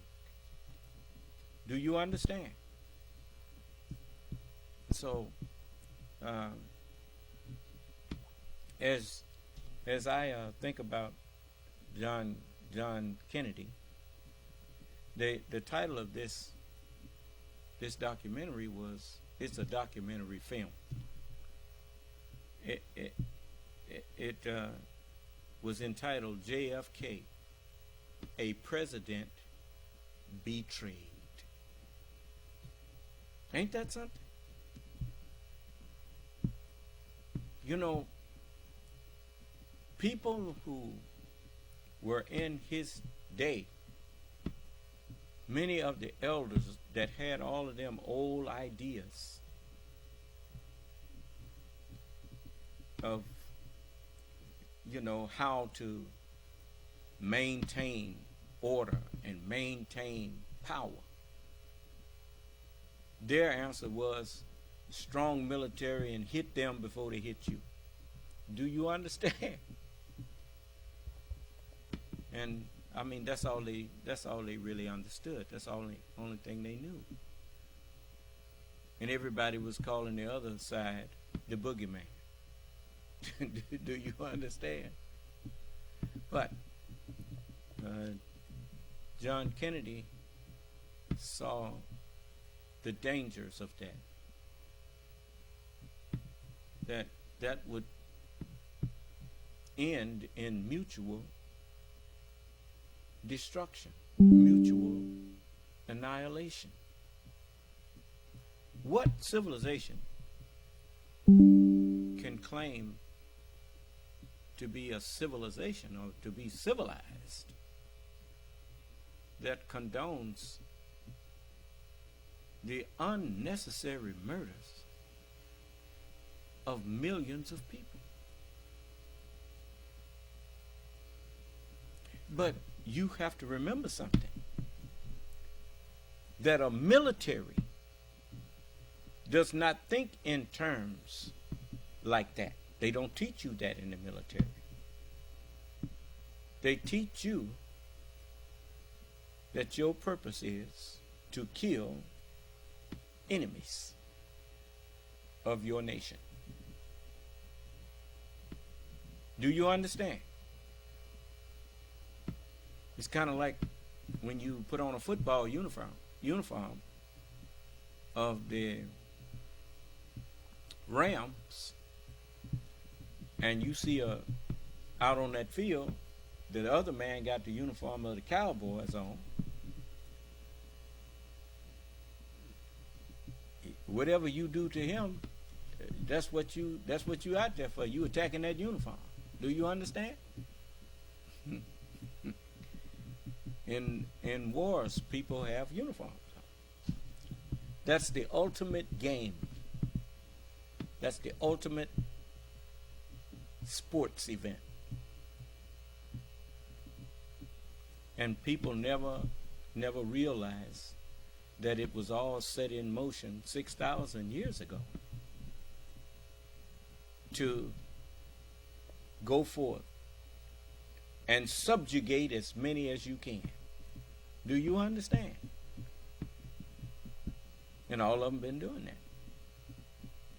And even after they subdue you and subjugate you, they don't know nothing else to do with you.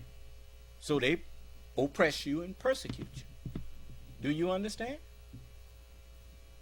It's like the dog. I was looking at the Batman that time when the Joker said, "I'm like a dog chasing a cop." Wouldn't know what to do with it if it caught him. And even after they subjugate people and have, as they say, the sun didn't set on the British Empire. After they had an empire, they didn't know what else to do. They didn't have nothing else to do. They didn't subjugate you so that they could do something with you or show you that they had something better than what you. They didn't have nothing better. They were just doing what their maker made them for. Do you understand? That's why all of their empires rose and fell. That's just, just like these trees and stuff on earth. They grow up, big tall tree, and after a while it fall over. And then another one grow up. But if you planted another one or whatever, but that's all they could do. Rise and fall, rise and fall, rise and fall. But now you're at the end. So now, John F. Kennedy, he had vision far beyond the people of his time. Do you understand? So just listen. Until 1993. This was a meeting that was held at a time when Kennedy was receiving very belligerent advice from some senior advisors. A memorandum was prepared for Vice President Johnson summarizing the sequence of discussion at the meeting, and that memorandum was declassified in 1993. Until we had the Burris Memorandum, we didn't have a narrative account of what was said. President Kennedy was being presented with a scenario for launching a preemptive surprise attack by the United States on the Soviet Union. The Soviets were lagging behind in the nuclear arms race, and top U.S. military officials suggested a nuclear first strike might be the best option before they caught up. The United States had B-52s circling the Soviet Union in the air on a rotation basis. Each one of the bombs that one B-52 carried had many times the firepower of one Hiroshima. You also have to remember there were fixed missiles and there were missiles and submarines. The plan suggested a surprise attack in late 1963. The cost would be catastrophic. In a full-scale nuclear exchange, an estimated 300 million people would die. Faced with the horror of nuclear fallout, including cancer, leukemia, and birth defects, the survivors would envy the dead. Very hard to imagine that any significant organized human society would have survived. This is a question of whether human life in any civilized form is going to survive at all.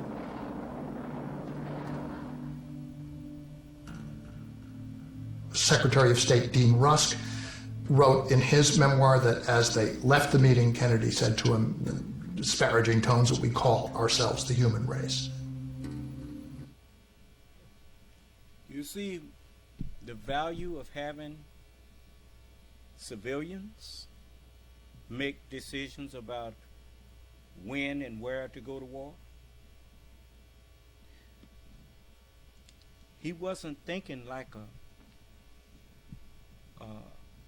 a warrior. He was thinking about humanity.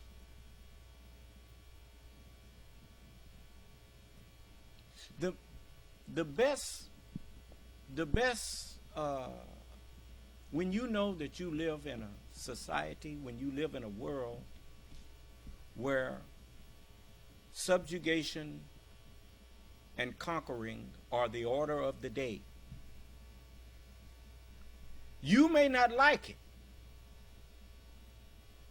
but you must remember that you're living in it. Do you understand? And if you're living in that, then it is better to be prepared and not need it than to need it and didn't prepare for it. Do you understand? And so, as you look at the 200 years of the United States, for the most part, the United States stayed to itself until, 1945 or somewhere around in there, the open door policy began. So it was isolated. It was a new form of government. And once the whole world got a chance to see that form of government, everywhere where people were yearning to be free and yearning for breathing room, they started leaving those places to get to the U.S. That's why they talk about the United States being a nation of immigrants. Do you understand? People start immigrating to the U.S. from everywhere. And, you know what they say, build a better mousetrap and the world will be the path to your door. Build a better government and the world will come seeking just to touch the hem of your garment. Do you understand? From rags to riches. What is that American dream? From rags to riches. From nothing to something. From powerless to powerful. Huh? And that's what people saw. And other nations just didn't offer that. You was under a dictator, your station was determined. Serve the dictator. Do you understand? In this nation, patriotism was guaranteed almost. Why? Because people came here because of what the promise was. A government of the people, by the people, and for the people. Who could turn that down? Huh? Because dictators was for the dictator, by the dictator, and of the dictator. Huh? And you better not get caught disagreeing with the dictator. Huh? So that's the problem with them now. They want, you saw that with Donald Trump. Anybody who disagreed with him, he put him out. He knows what he needs to do now. He tried to start doing it before he left. Want to put a totally unqualified man over the Justice Department. Huh? So, this is the kind of thing that this government got away from in a revolutionary war.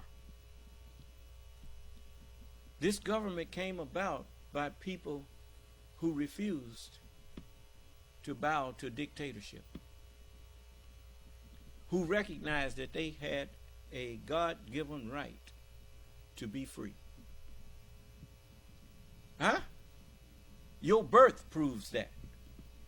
Once you were born, even though you've been attached to your mother, depending on your mother for survival in the womb, when you came out of the womb, they cut that cord. You got to breathe on your own. You got to eat on your own. We gonna give you food, but you got to find the breast and nurse on your own. I didn't hear you. What does that teach you? That Allah meant for life to be on its own, depending only on the truth that He put in you. And the truth that He put in us is Him. Do you understand? For Allah is the truth. And He is all. Everybody and everything that is a thing and is a body was created with truth. So the truth is in everybody and everything. The truth is all and in all. Do you understand? And when you deny the truth, you are denying your Creator.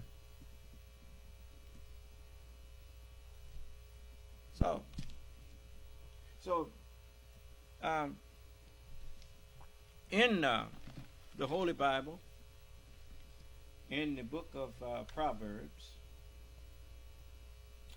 I'm going to take you to it. Matter of fact, I'll leave that one there and open up another one because, you know, I always have a lot of deals open that are teaching aids to me.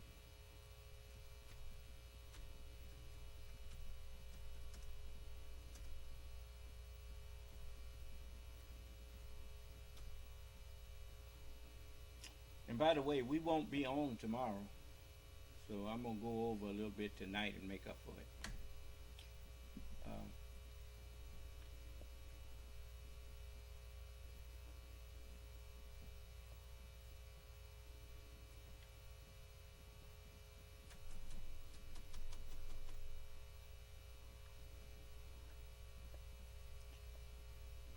Let's see.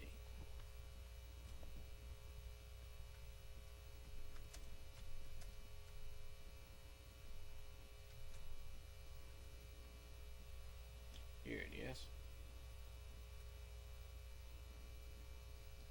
In Proverbs, the 11th chapter, as I told you, that Almighty God helped them to set up this government. And so turn to the 11th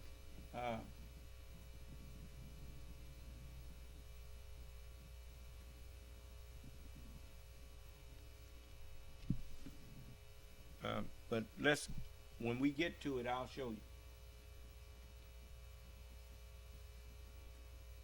you. Kennedy had an entirely different view about the strategic future.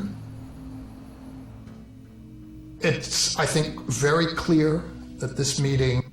Now remember now, the military told him, you remember if you looked at Patton, then Patton always wanted to go to war against Russia, wanted to go on and deal with them right away. You remember that? He, if you saw Patton the movie, you see Patton told him, we just well go and deal with these Russians while we're dealing with the Germans. And so the military people, they always ready to fight, man. That's what a military does. They fight. And sometimes they get overzealous. And that's why you have to put the civilians over the military. because sometimes fighting is not the answer. If diplomacy will get the job done, then we don't have to sacrifice nobody's life to prove a point. Do you understand?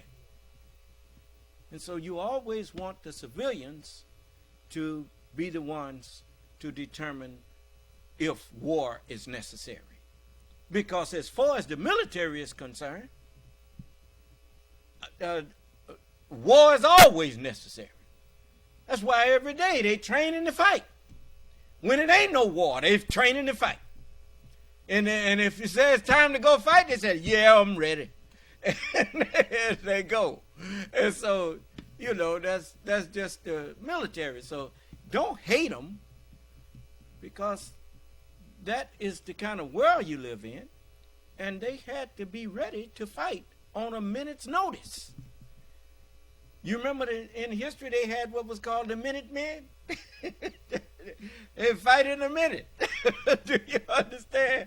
So you always want people, you want peace, but you got to be ready for war if necessary. Huh? Okay. In this world, in the world that I'm bringing in, ain't going to be no more studying for war. We ain't got study for war no more. And the song say, I won't study war no more. No.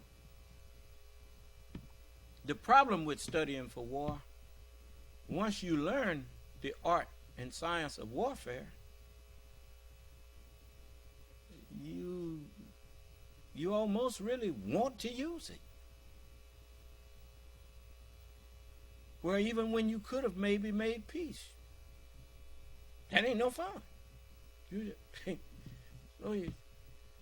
You go on and start a war because you want to use what you've learned. So the military can't be the last word, nor the first word when it comes to going to war. When a president needs advice on warfare, or can we do this, now you need a military advisor that knows what he's doing. Do you understand? But you don't need no president that is willing to give up the reign or the ring of authority to the military when he's the commander-in-chief. You don't give your authority to the people who are under you. You have advisors, but the one thing about advisors, they got to know when to advise and when to be quiet. You don't go to the commander-in-chief offering advice that was not solicited from you. Do you understand? Because you've left your place then. You've left your position.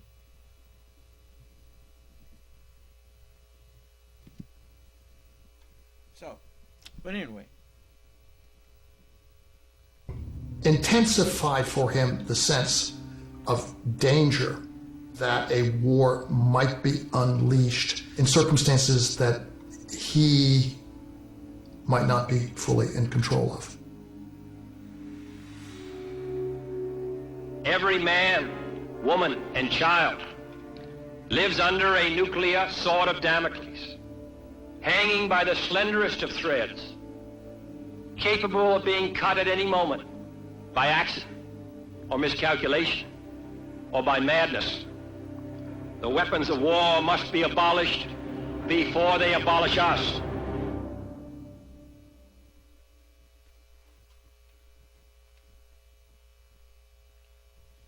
Now you know that angered some people. Huh? They want to use them bombs, and Kennedy is saying, he called that madness.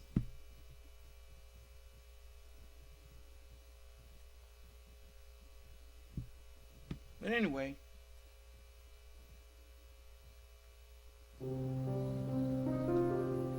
In 1961, the United States was engaged in a protracted Cold War with the Soviet Union, Red China, and the Communist bloc. The administrations of President Harry Truman and Dwight D. Eisenhower had tried to contain communism, then roll it back. But Soviet Premier Nikita Khrushchev remained defiant.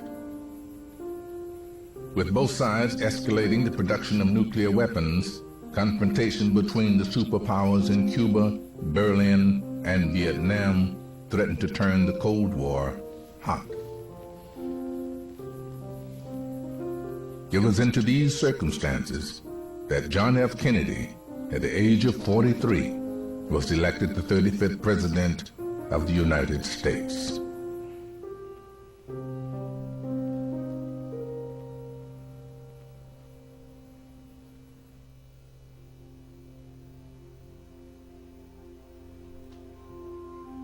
The scene on January 19th, 1961 was a remarkable one. It was the oldest president in the history of the United States, age 70, Dwight D. Eisenhower, sitting down with the youngest president ever to be elected, John F. Kennedy, the day before his inauguration, and sharing with him the most intimate conversation a president of those days could have, which is, what do you do if it comes to making a decision about nuclear use? He opens up the satchel in which the computer-like device is in that's known as a nuclear football. General Power, the head of the U.S. Strategic Air Command, has started round-the-clock bomber protection of the United States against a potential nuclear attack by the Soviets. Eisenhower... You see how they, even the way that they talk about the nuclear launch codes and all of that kind of thing, they talk about it like a sports game. Well, if the briefcase with the nuclear launch codes and everything, it is called the nuclear football, and the president is carrying it, then the president is the quarterback. Do you understand? And if he passes it off to somebody, then that's like throwing the pass and setting the play in motion. Do you understand? So, I told you, war is the ultimate game. Because then you playing for keeps. You playing for human life. Do you understand? And let's face it, both sides claiming to be justified and right, when actually neither side is righteous. As the scripture says, there is none righteous. No, not one. If you were righteous, then you wouldn't be trying to kill people. You'd be trying to save people. Do you understand? The killing of other human beings should be repugnant to you if you're righteous. Just the idea of taking a human life should be repugnant to you. Because you've learned that we're all family. God made all nations of men from one blood.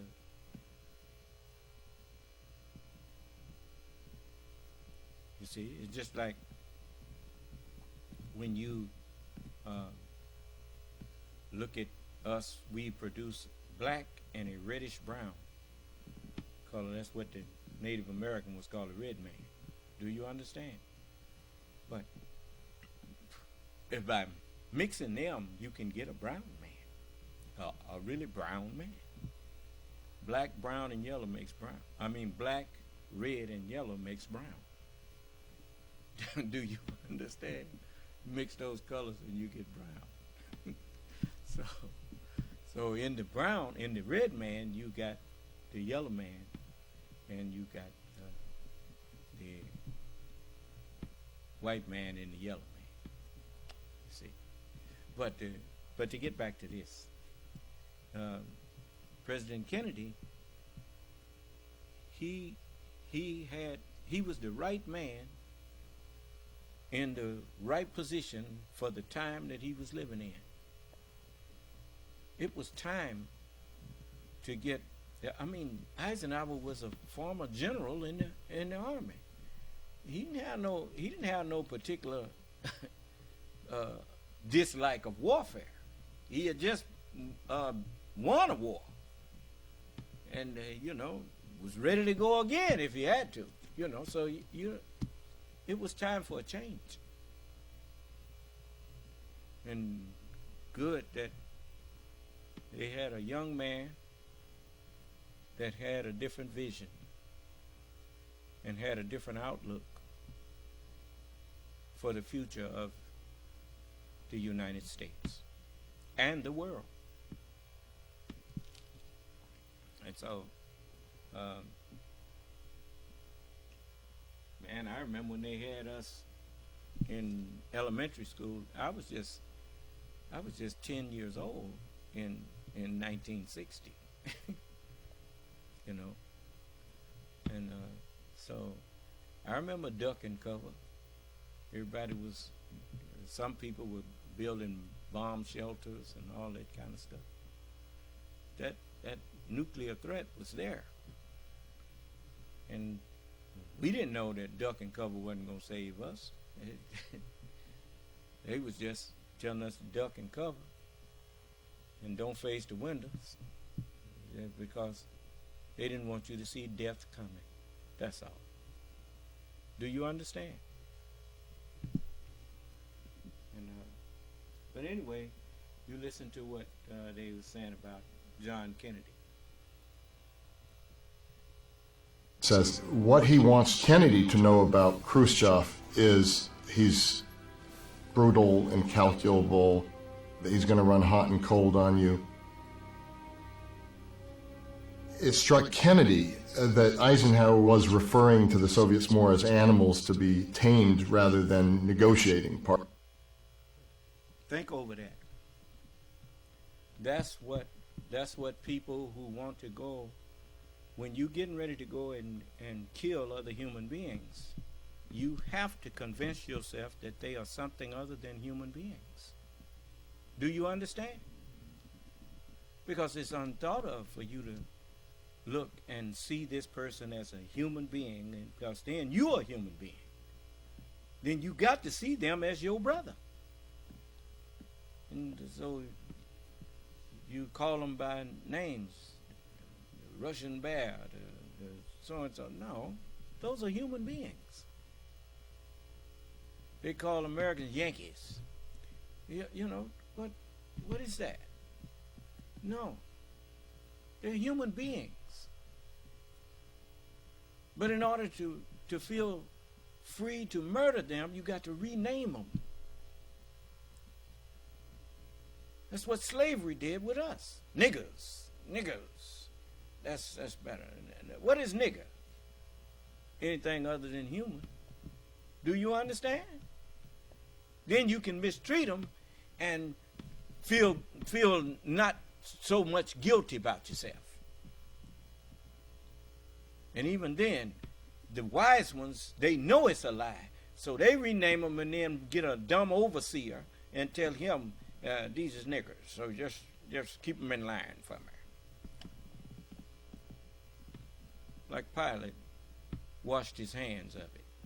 Remember? Yeah.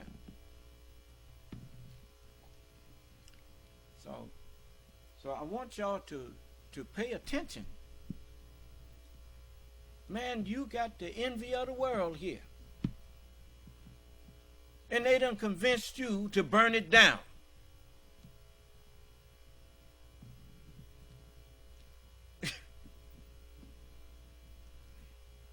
Yes.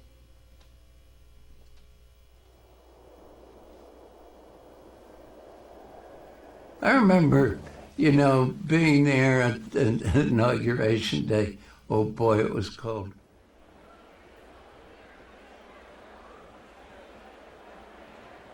I remember he said we must never negotiate out of fear. Let us never negotiate out of fear, but let us never fear to negotiate. But then he went on to say, but we must... So now, he didn't subscribe to what Dwight Eisenhower described the Soviets as. Animals to be controlled. No. He saw them as human beings. And, you know, if you think you're dealing with a beast or an animal, then if you negotiate with them, it's out of fear of what they might do to you. But no, if you're strong enough, you know you can deal with if they go into an animal bag on you. Do you understand? So you speak to them in human terms and let them decide whether they are going to be human or whether they're going to be an animal. Do you understand? It's like in that John Wick thing where he says rules. There are rules on how human beings conduct themselves. Without those rules, we live with the animals. Do you understand? Yeah. So. For fear to... And I said, uh-oh, there's something new. We've just turned a page. Kennedy, the first U.S. president born in the 20th century, inspired a youthful generation eager for fresh leadership. There was a feeling at the beginning of the Kennedy administration that a new era had begun.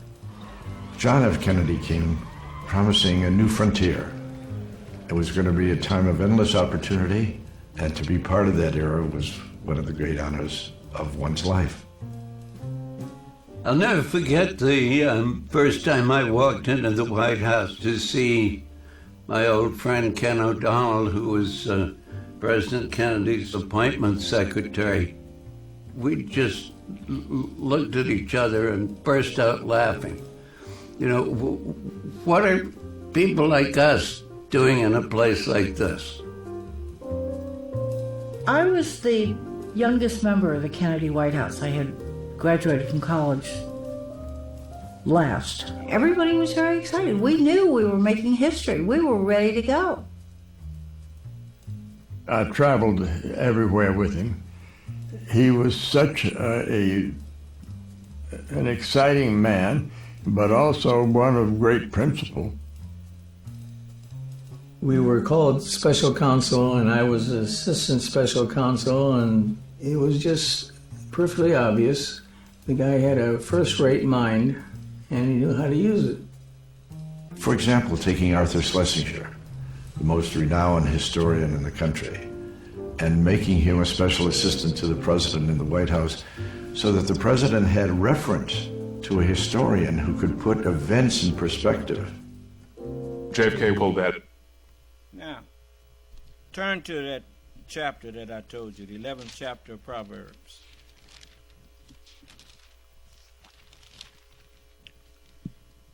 And this is the 11th chapter.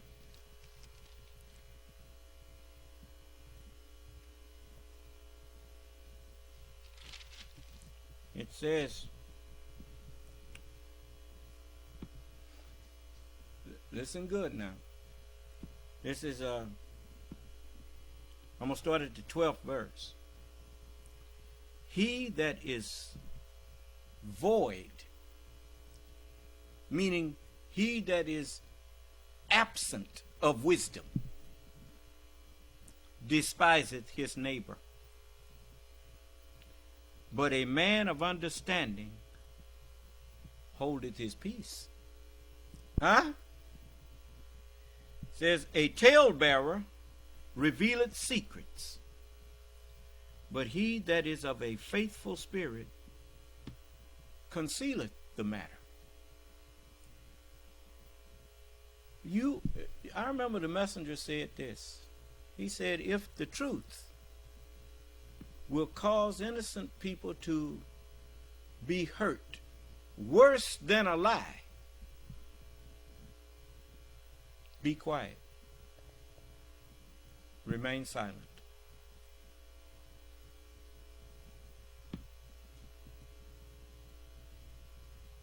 I tell you what, did any of y'all see The Watchmen? You remember at the end of The Watchmen? The man that wear the mask? Rorschach. He just couldn't be quiet and couldn't let it rest. And he said he wasn't going to let it rest. And told the man, said, you just want to kill me, because I'm going to tell it. Huh? He didn't have sense enough to see that, yeah, you know the truth. But if you tell the people the truth, you're going to undo the peace that this brought between them. Do you understand? So in the end, he got killed. Do you understand? Okay. Now listen to this. Where no counsel is, the people fall. But in the multitude of counselors, there is safety. Now you see why when a man is the president of the United States, he gets to take a whole cabinet of counselors in there with him. He chooses the people for his cabinet that he will seek counsel from. Do you understand? Look who he chose for he chose a historian, somebody who, when certain things happen, the messenger taught us this about, I'm trying to show you the wisdom of this government that you have, that you so ready to burn down. The Honorable Elijah Muhammad respected the government of the United States.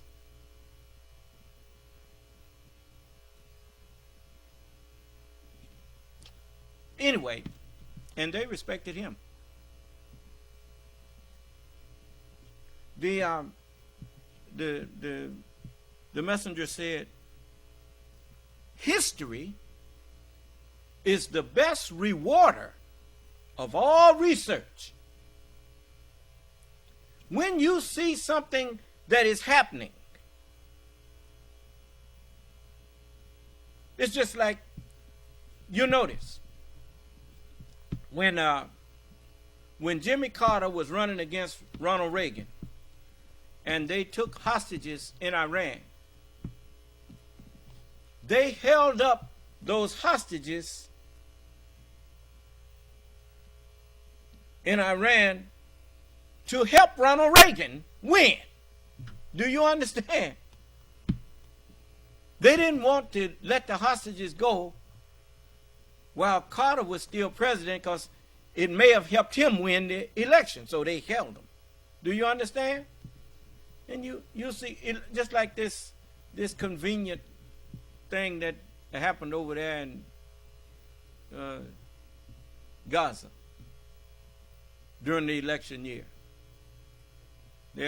Remember now, Benjamin Netanyahu disrespected the Obama administration when Biden was vice president. Benjamin Netanyahu came over here and talked to the right-wing people in Congress without an invitation from the President of the United States, which was very disrespectful. Do you understand? And then they let Donald Trump come there and declare he gonna put an embassy in Jerusalem, whatnot, and recognize that, knowing that was something that would sow further dissension over there. You understand? And now look what Netanyahu doing, and them doing all of this terrible stuff, so it will fall on who? The Biden administration, to try to do something about it, to try to somehow sway people into supporting Donald Trump. Ain't nobody that stupid, I don't think. But anyway, they're even still holding hostages and stuff over there. But as long as you got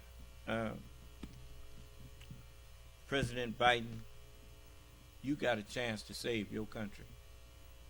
And if I was you, I'd be thanking God for that. But anyway, So President Kennedy, he surrounded himself with counselors. After a while, he realized that he couldn't trust the counsel of some of them people that was left over from the Eisenhower administration, because them people was, as they call them, hawks. A hawk is a bird of prey. You know, you see a weakness exploited. You understand? So let's Kennedy, he wasn't with that mentality. Side and said, well, Bobby tells me that you're going to come work in the White House. And Dad said, well,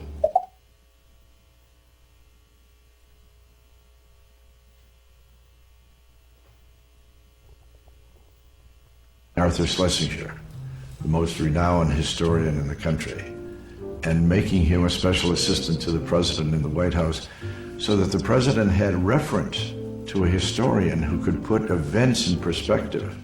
JFK pulled Dad aside and said, well, Bobby tells me that you're going to come work in the White House. And Dad said, well, obviously as a historian it's a great opportunity, I'm very excited about it, but I really don't know what I'll be doing. And Kennedy said, well, I don't know what I'll be doing either, but I'm sure there'll be plenty of work for both of us. During the Kennedy years, I was a correspondent assigned to John Kennedy for the 1960 campaign. I went with him into the White House because I'd already been covering Eisenhower at the White House.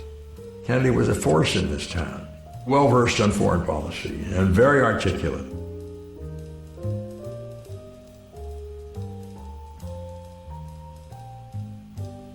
From the outset of his presidency, Kennedy knew it was important to fully assess his Cold War adversary, Nikita Khrushchev. Advisors had warned him that the hot-tempered Soviet leader would use threats and intimidation to impose his will. Carefully weighing Khrushchev's words and actions, Kennedy hoped to gain a true measure of the man. President Kennedy wasn't even home from his inaugural day parties when Khrushchev decided to shower him with conciliation. First and foremost, he decided to publish the entire inaugural speech. Then he was ready to release 2 captured airmen from the reconnaissance plane that had been shot down the previous August. He'd been holding these airmen so as not to help Vice President Nixon in his campaign against Kennedy, and this was now going to be his inaugural gift. Thereafter, he also made known that 500 elderly Soviets would be able to reunite with their families in the U.S. Khrushchev is essentially saying, we want a new start. We have great hopes in this relationship. We really are going to work very early in your administration for some breakthroughs. Nikita ist in die Weltgeschichte mit seinem Schuh eingegangen. My father wanted to improve relations with the United States. First of all, he was through reformer because he really started reformation of Russia when he came to the power after the Stalin's death. And secondly, my father was in 2 wars, and he even could not watch movie about the war because it came back in his memory what really happened, and he couldn't sleep after this. So he wanted to show to the new president his positive feeling toward the United States. While Khrushchev's goodwill gestures appeared to signal a desire for a new beginning, Kennedy placed greater emphasis on an inflammatory speech the Soviet leader had given only a few weeks earlier. In it, Khrushchev had said he intended to beat the United States with small wars of liberation all over the world. Chairman Khrushchev threw down the gauntlet in the Third World by essentially arguing that the Soviet Union's foreign policy now increasingly would be to support national independence movements where the superpowers both essentially tried to gain influence. Kennedy was really quite upset about this speech, and he gave the text of the reason President Kennedy was upset about the speech was because he understood what Khrushchev and them was doing. They were starting wars. Instead of letting the ideology of both sides fight it out, they was supporting wars, supporting violence. You know how when people can't seem to win the argument with you, sometimes they'll throw a lick. Do you understand? Brother, something wrong with the... I'm looking at why you got the top of my head cut off.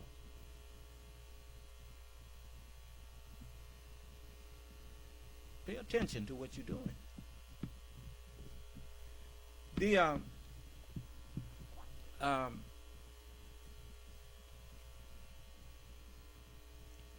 You have people that... You remember when you was in elementary school and somebody was getting the best of you you saw somebody getting the best of somebody in an argument?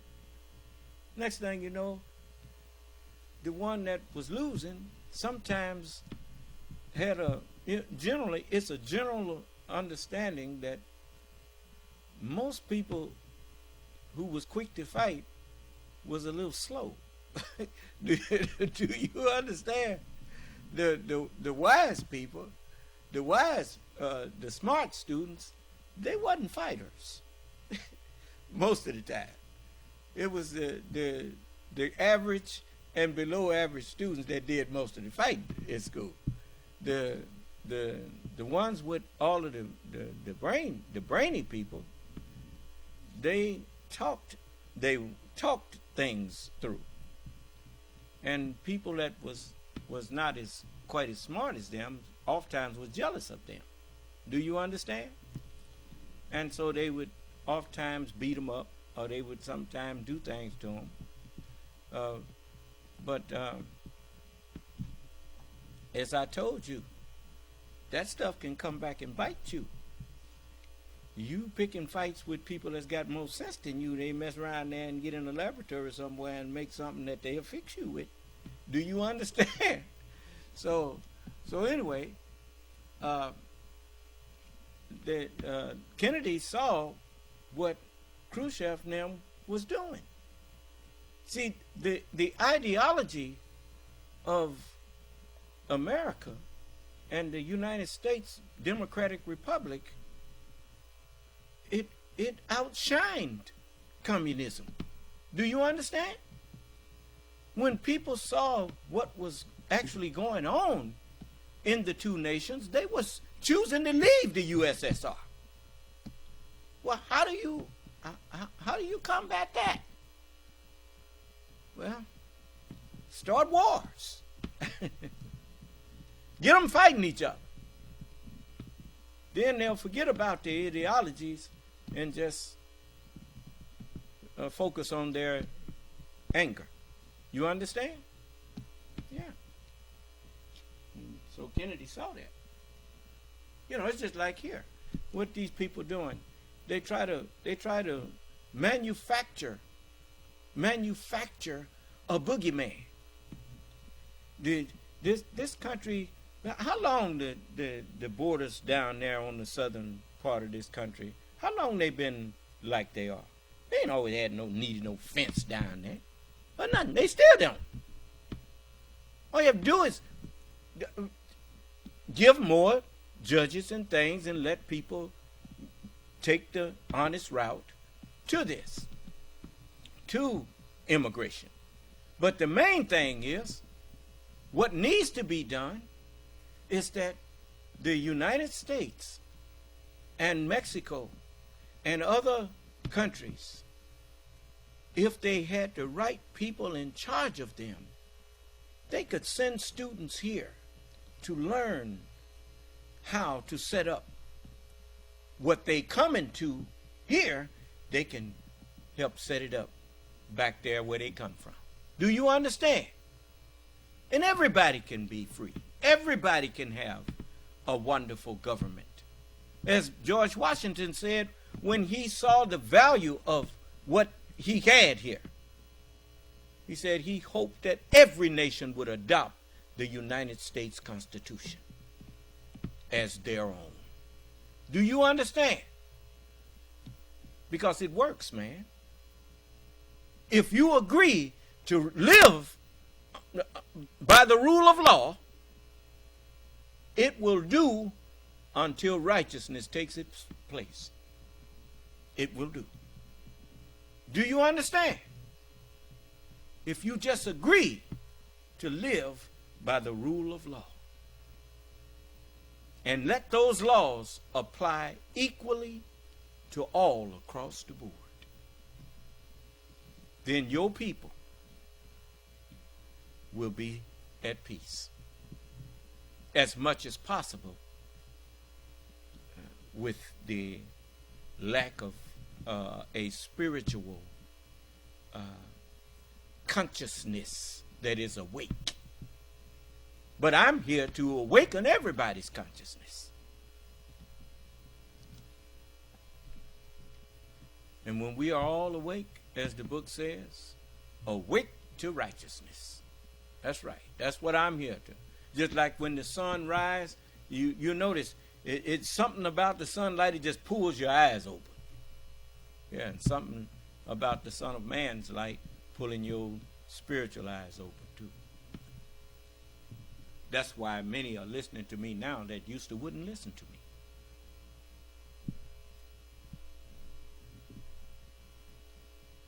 Speech to all of his advisors and said, you need to read this.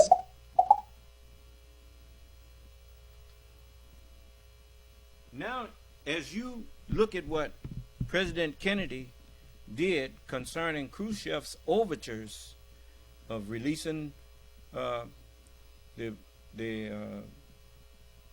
pilots and all that kind of thing, and publishing his inaugural address, and he published it, the entire thing. That was to be taken with a grain of salt, because if he had really meant it, he would have just released them people before Kennedy took office. Do you understand? That was about meddling. Do you understand? Meddling in the election. But anyway, but Kennedy was not, even though he was young, Khrushchev underestimated his wisdom. Many times people think wisdom only comes in old age. But if you recall the history of when God is working with somebody, Jesus was seen in the temple talking with his elders when he was 12 years old. Do you understand? It's like me. I worked with old men when I was 13. I was going out to work with old men and carrying my share of the load and carrying some of theirs and holding conversations with them on their level. So John F. Kennedy was a long way from being stupid, because he remembered a few weeks earlier something Khrushchev had said about how he was going to defeat America. Do you understand? Khrushchev threw down the gauntlet in the Third World by essentially arguing that the Soviet Union's foreign policy now increasingly would be to support national independence movements where the superpowers both essentially tried to gain influence. Kennedy was really quite upset about this speech, and he gave the text of this speech to all of his advisors and said, you need to read this. Kennedy ends up carrying this speech around in his pocket, and he pulls it out with experts in his new administration, and he reads from the speech. He's so obsessed with the message that Khrushchev is trying to send him. In a dramatic shift in tone, John F. Kennedy made the mistake that I made. He thought everybody saw what he saw. He thought everybody heard what he heard. But they didn't. They didn't see into that. And he didn't think he needed to explain it to them, because it was clear to him what it was about. But it wasn't clear to them. Do you understand? And instead of them telling the president that, Mr. President, why are you showing me this? I don't understand. Then he would have understood that they didn't understand. But arrogance. They would rather think ill of him. Huh? He's the youngster that don't know what he's doing. Because to them, it didn't seem no big deal.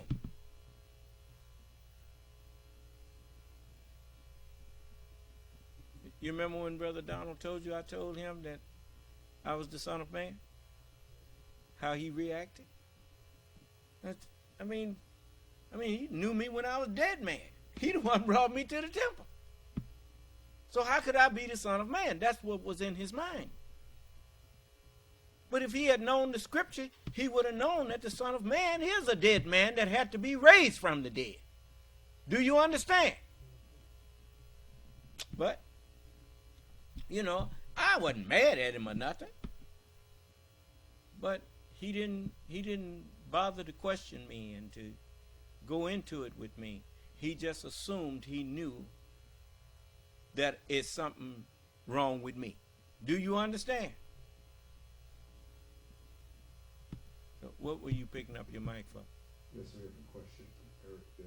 Yes. And he says, just one question. Not saying I want Trump back in the White House, but what if he gets reelected? Well, if he get reelected, then he's reelected.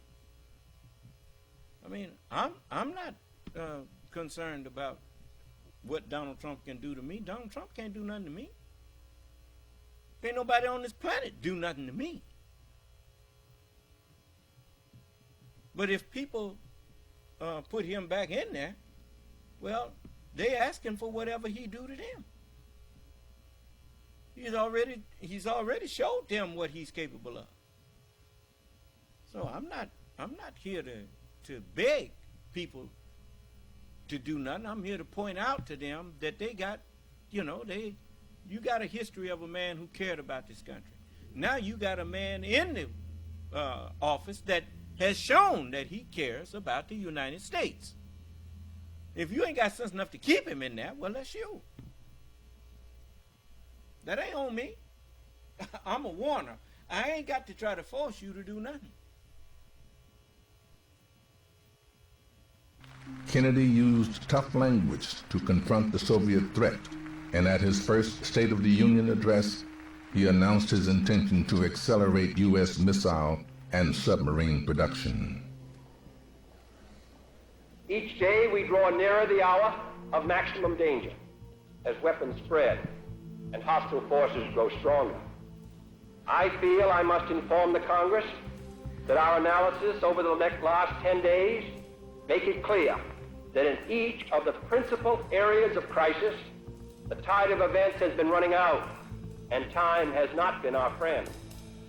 The language of the State of the Union was almost apocalyptic in nature and such a shift from conciliation to confrontation. And he ignores the conciliatory gestures and never really adequately tests them. Maybe they would have amounted to nothing, but we'll never know because he never really tested them.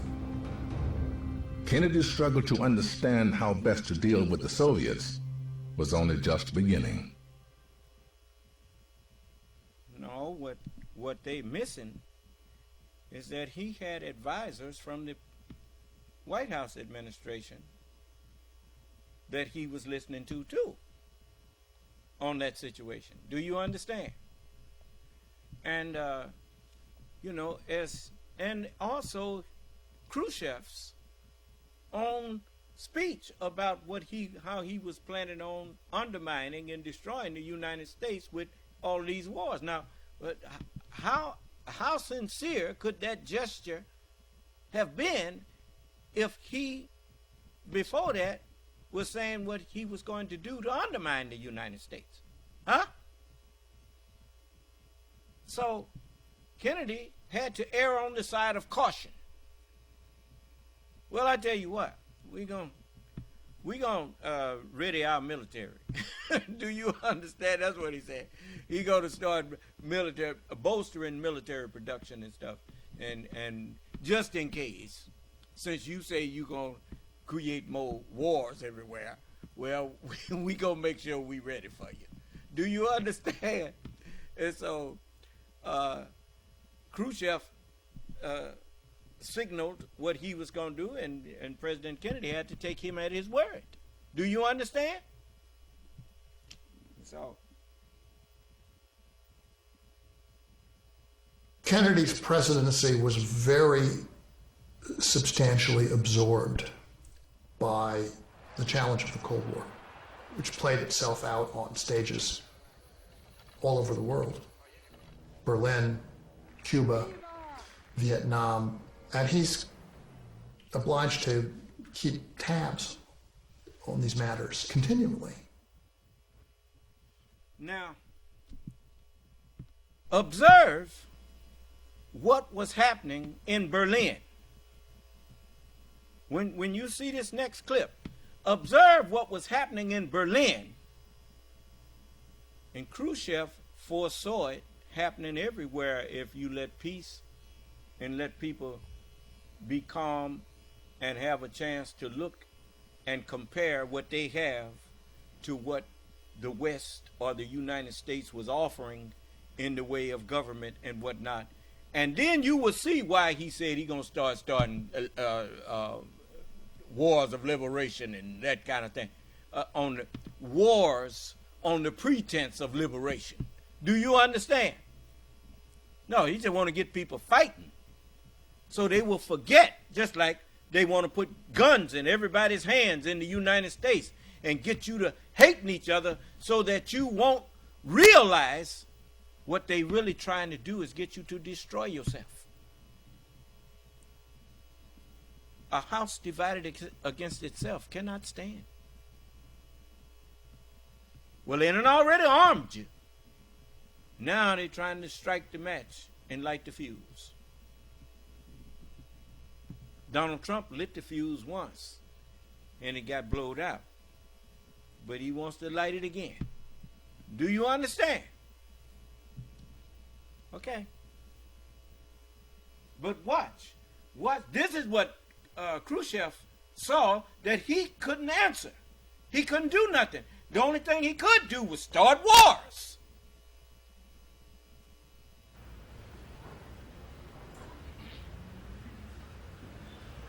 Berlin.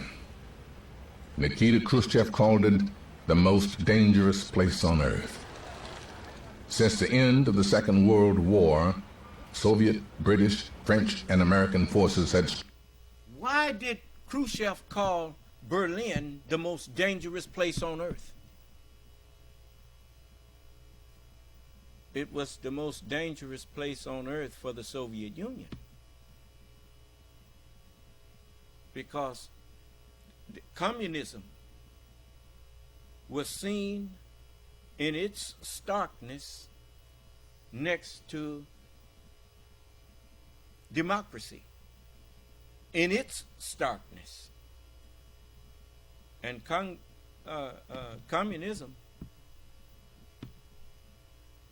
was wanting.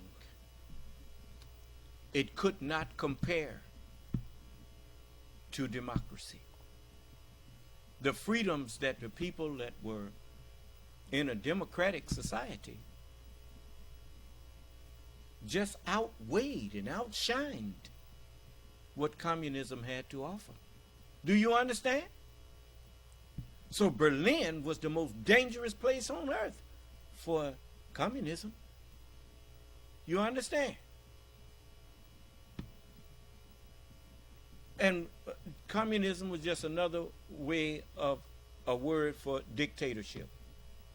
Do you understand?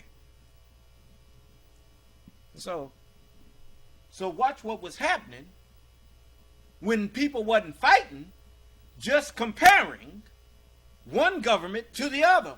Look what happened. Face to face in the streets of the occupied city.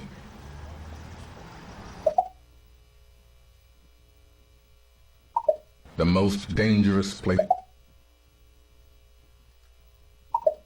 And he's obliged to keep tabs on these matters continually.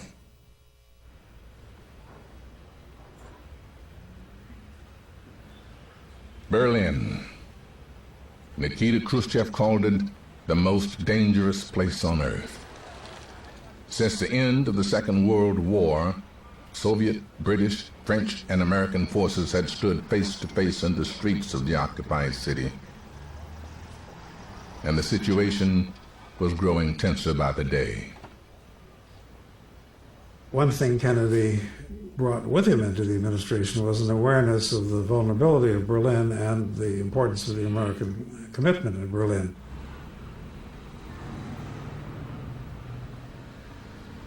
In 1961, Berlin is an island inside of East Germany with an open border.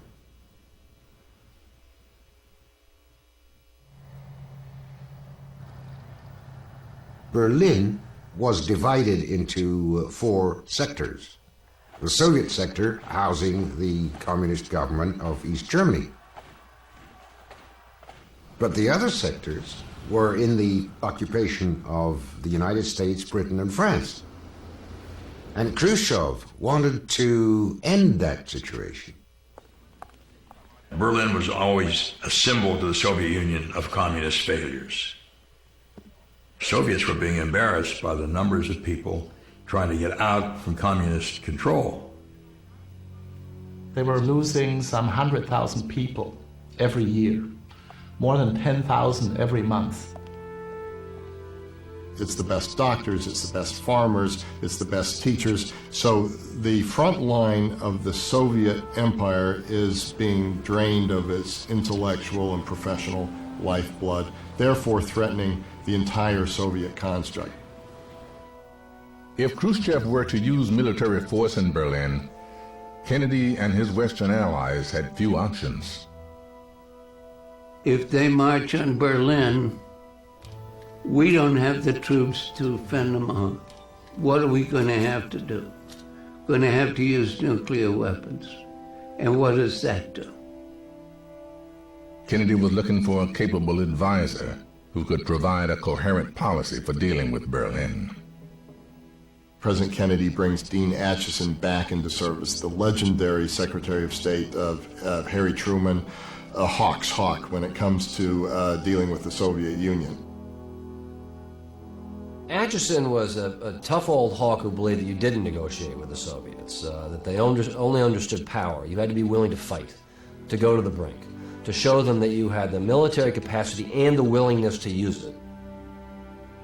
Acheson produces a memo that's tough. Essentially says you can't give an inch to the Soviet Union in Berlin because this is about the globe. If you start in Berlin and you give ground in Berlin, Italy's next, France, the rest of Germany, who knows where else? Of course, within weeks, we had the Bay of Pigs.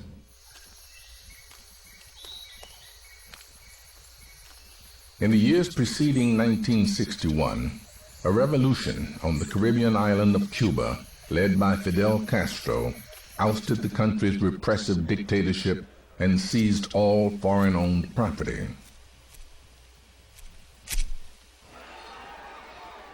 The United States imposed an embargo on Castro's regime, freezing Cuban assets and severing diplomatic ties with Havana.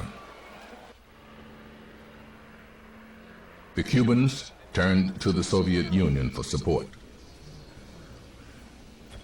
On Cuba, we know for a fact that Kennedy actually viewed Fidel Castro in 1960 as somebody whose revolution really represented the aspirations, broadly speaking, of the vast majority of the Cuban people. He had no doubt about that. And he believed that if the United States government had handled Castro right, that he wouldn't have turned to the Soviet Union. Of course, there's plenty of evidence to support that point of view. But very early on, he realized that politically he couldn't take that position publicly. Only months into his administration, Kennedy would discover that the Cuban problem might lead to his undoing.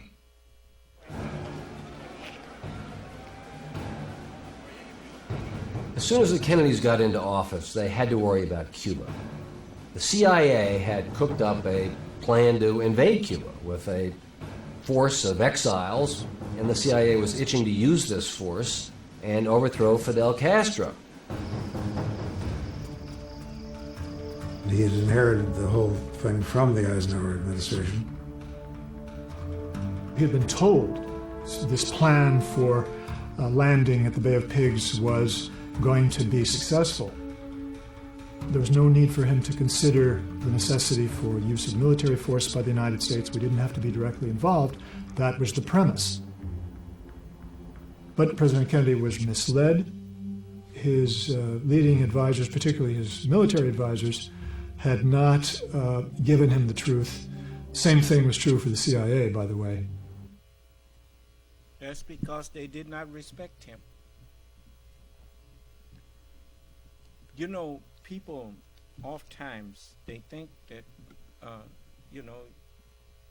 mean, he wasn't but 43 years old, 44 years old, and some of them was in their 60s and whatnot, and had been through wars and had conducted a successful campaign.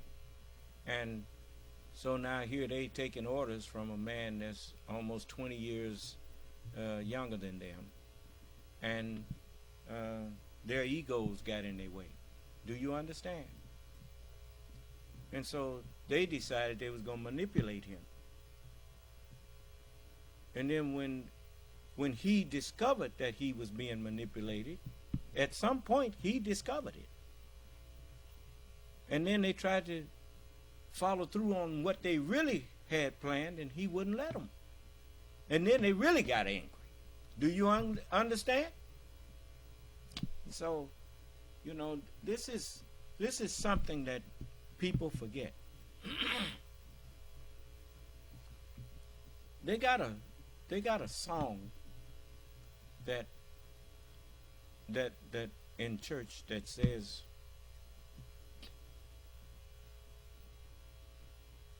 I've come this far, and it says, and I ain't no ways tired. And then it says, I don't believe that he brought me this far to leave me. Do you understand? Do you honestly think that Allah brought this country from slavery to electing someone who looked like the slaves, electing him as president? Do you honestly think that he brought this country this far to just drop them now? Huh? But people honestly think that they can interfere and undo something that God set in motion. And then you wonder why you got so many people that's losing their minds. You wonder why you got so many people that can't seem to recognize truth when they hear it. And they don't realize that that's a fulfillment of the scripture. As they did not like to retain truth in their knowledge, as they did not like to retain God in their knowledge, God gave them over to a reprobate mind to do those things that are not convenient in a time of a pandemic that all sane people, what do we mean sane? People who are actually in the right frame of mind for a particular time. Do you understand? Sane don't mean what you think it means. During a time of a pandemic, the medical people told everybody they need to mask up. And you had people absolutely refusing to wear masks, God gave them over to a reprobate mind to do those things that are not convenient. Huh? Convenient means good for them.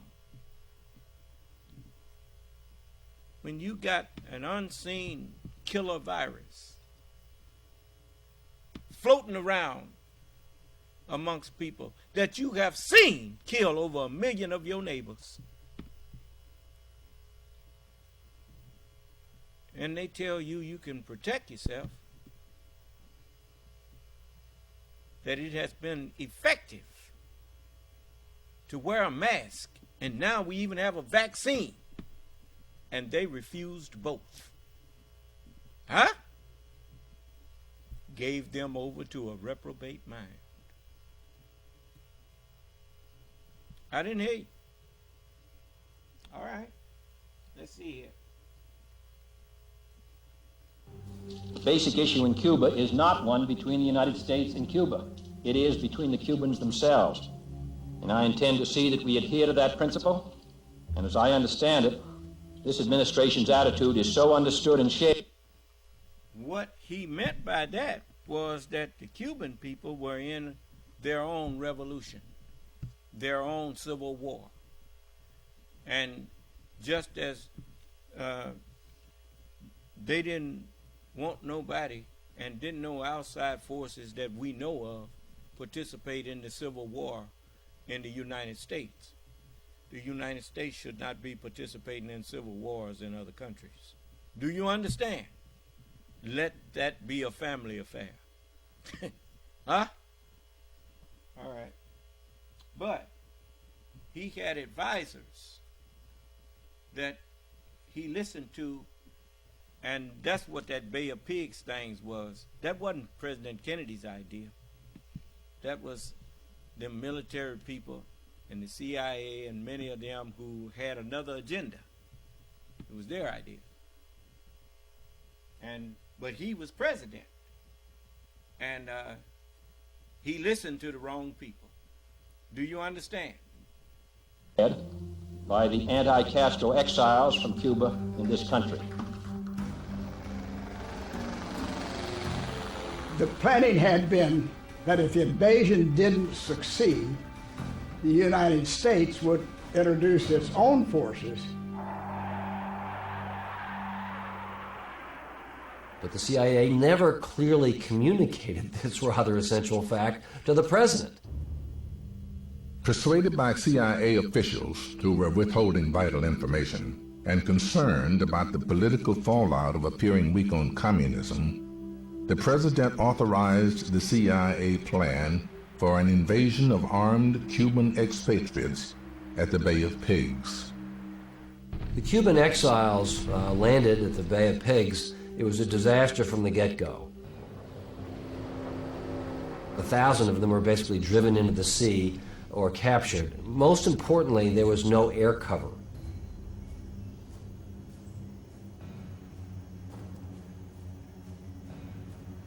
Military and intelligence officials repeatedly pressured the president to authorize U.S. military intervention. Kennedy refused. His argument at the time is if the U.S. gets directly involved, if American fingerprints are too clearly on the Bay of Pigs invasion, that Khrushchev will use that as an excuse to act on Berlin. Kennedy was worried because he was coming up to a summit meeting, he hoped, with Khrushchev, and he didn't want to distract from that summit meeting by having too much attention to be paid to Cuba. Now that goes to show you how a president wears many hats. And not only does a decision that he made affect one situation, if he's not careful, one decision that he makes can have a ripple effect on a situation that he never thought about. Do you understand? And so, you know, he had to calmly pause and reflect and always ask himself, if I do this, if we do this, what will Khrushchev do? What will happen to this ally of ours if we do this? Do you understand? And how will this look in the eyes of the world?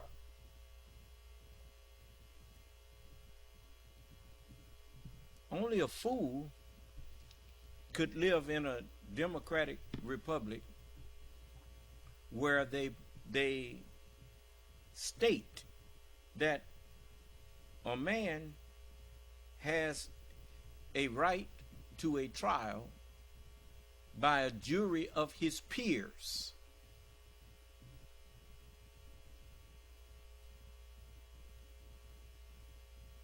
A man who lives in that kind of government that does not care what his peers think of him, that man is a fool.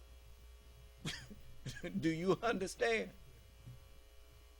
It is always important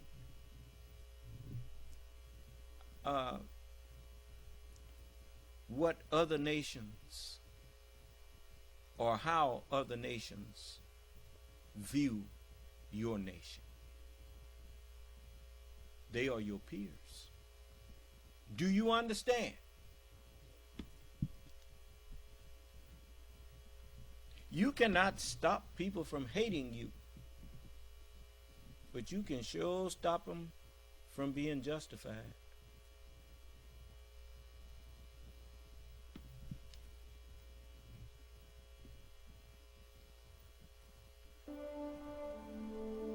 What this Bay of Pigs quickly showed was that the dominant forces in the administration were people that Kennedy had never appointed, that he had inherited from his predecessors in the CIA and the military, and they basically were assuming that they could push Kennedy around. There was a kind of entrapment built into the whole scenario, and Kennedy realized that too, and was not about to become a president that was entrapped. John F. Kennedy clearly felt that he'd been misled, that his leading advisors had not given him the truth, and that he had to be very cautious in the future about accepting anything that they said. The CIA was very unhappy because they had confidently assumed that the president would approve of airstrikes against Castro's forces if the brigade got in trouble on the beach. The Bay of Pigs was a major disaster for the United States, not necessarily because we had been defeated, but because it showed the world our bald aggression against Cuba. And it gave Cuba a victory over the Goliath of the North. Kennedy took that disaster very, very personally because he saw it as a personal failure. You know, you do the best you can and things don't work out sometimes. Well, okay, but that wasn't the case here. And he blamed himself. He blamed himself for not asking the right questions. Nobody likes to take a hit, especially when you're so publicly exposed. But yeah, I think he learned it, and what he learned is know whose advice to rely on. Yeah. That's the one thing that people who are close to people who have power, they sometimes will try to manipulate the person who has the power and usurp that person's power without that person realizing that that's what they are doing. Do you understand? And so it's like you can tell what happened when they at that Bay of Pigs thing, when they planned the invasion and spearheaded it with some disgruntled Cubans, and then knowing that those Cubans who was going to Cuba as freedom fighters or whatnot, they knew that they wasn't going to be able to accomplish it. But after getting it started, they thought that Kennedy was going to be one of them in for a penny, in for a pound thing. Do you understand? That they could then involve the United States in going there and invading Cuba. And they miscalculated. President Kennedy was not in for no pound. He wasn't even in for a penny. It's just that the advisors around him were giving him bad advice, and at the particular time, these people were people who had successfully prosecuted the war between Japan and Germany and the United States and England there. And he respected them as that. But he found out that they did not respect him as who he was. Do you understand? And they gave him a lot of misinformation and didn't even tell him really what their whole plan was. Do you understand? And so, and when he didn't go along with it, you know, you can see why nobody wants to tell you what really happened in his death. Just like Abraham Lincoln, you know that Abraham Lincoln was murdered by people who didn't want to see an end to slavery. That ain't no secret. And Kennedy wasn't ready to go along with a lot of things. He wasn't ready to go along with Vietnam. There's a whole lot of things he wasn't ready to go along with. So they killed him.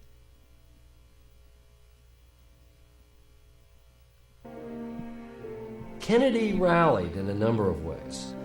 For one thing, he told the American people that it was his responsibility. He used a famous phrase that a victory has 1,000 fathers, but defeat is an orphan. But he took... There. He didn't try to point the finger of blame to them who gave him that misinformation. Because when you're President of the United States, that's one thing that Harry Truman made famous. The buck stops here.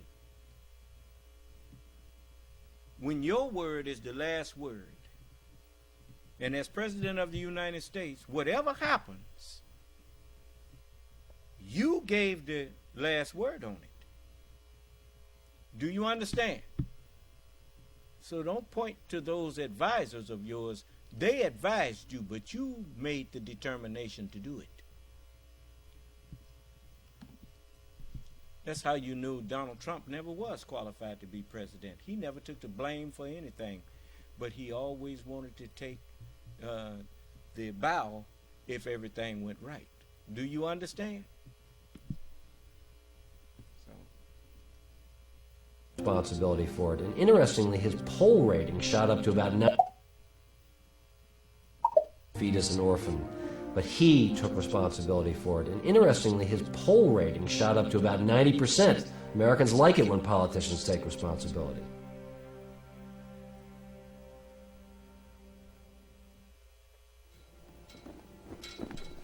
The failed Bay of Pigs operation had enormous influence on Kennedy's image as a foreign policymaker.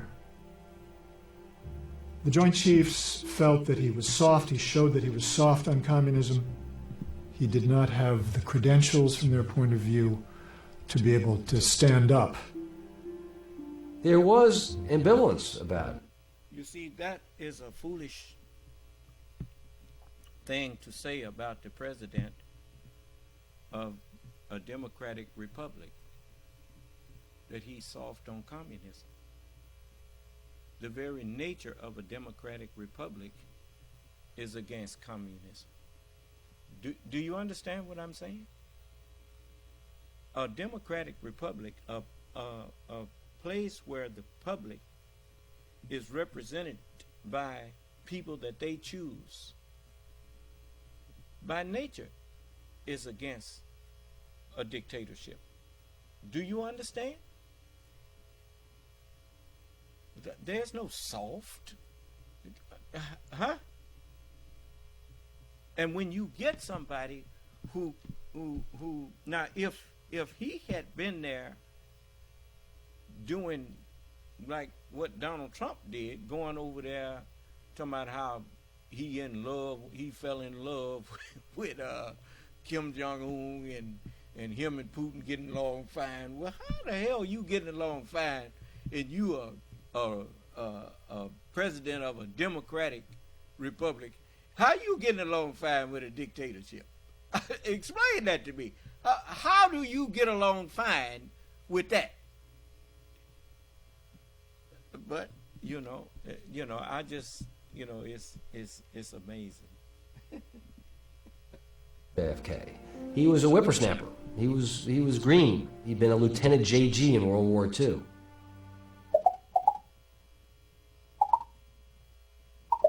To stand up. There was ambivalence about JFK. He was a whippersnapper. He was green. He'd been a Lieutenant JG in World War II. He said I was a lieutenant junior grade and those guys were running the war. And I just didn't ask the questions that I had on my mind. John F. Kennedy emerged from that catastrophic foreign policy failure, chastened in terms of the pitfalls of the use of force, and with a degree of wisdom about listening to the advice of his top generals, his top CIA officials, and other advisors, rather than listening to his gut. After the Bay of Pigs, Jack Kennedy said he wanted to break the CIA into 1,000 pieces. He was so mad at them. And he almost did. He got rid of Alan Dulles, the director of the CIA, and Richard Bissell, the covert operations chief. Following the Bay of Pigs fiasco, Kennedy sent signals that he was interested in holding a summit meeting with Nikita Khrushchev. Frustrated by the slow... Understand something. The minute that the world became nuclear capable, the minute that governments became nuclear capable, it would have been foolhardy for them to refuse to open up a permanent dialogue between heads of state. It would have been suicidal. With that kind of capabilities, it is very necessary that everybody knows where everybody stands. And if there's disagreements, they need to be settled out over a conference table, face to face, and not over confrontation, bomb to bomb. Do you understand? And Kennedy understood that. And obviously, they got an old saying, it takes two to tango. Well, okay. If one side is sane, they can maybe produce sanity in the other side. Do you understand? But if both are emotional misfits, then both are doomed. Do you understand that? It's just like if it was not, if the Democratic Party was as insane as the right-wing party that calls themselves Republicans, this country would have been a fail. But you got one side that's still sane, that recognizes the value of what they have here. And until the other side regains its sanity, you had better make sure that you leave them in a minority where they can't do any more harm to your nation than they've already done.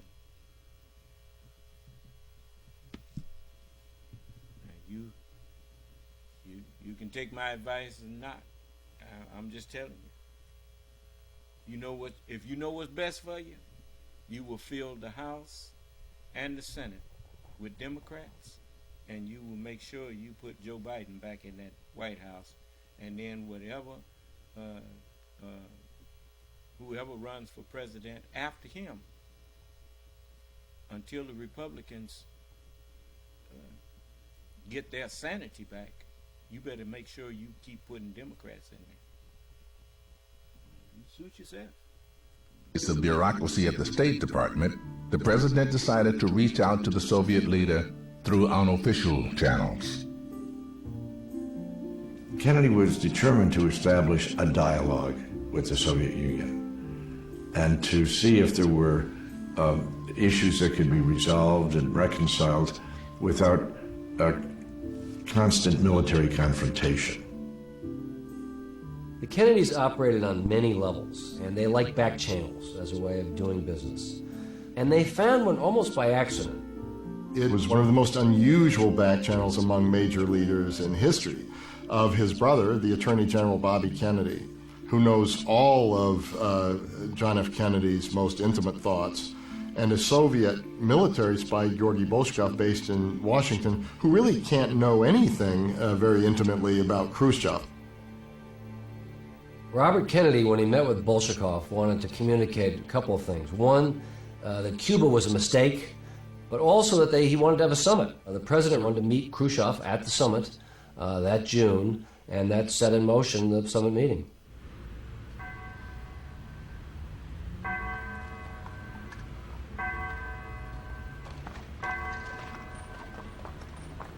The Kennedys arrived from Paris on Saturday, the 3rd of June, and went directly to the residence of the US ambassador in Hitzing, which is a beautiful area, very posh area in Vienna. Kennedy had the severe back problems in Vienna, which is something that the public didn't know at all.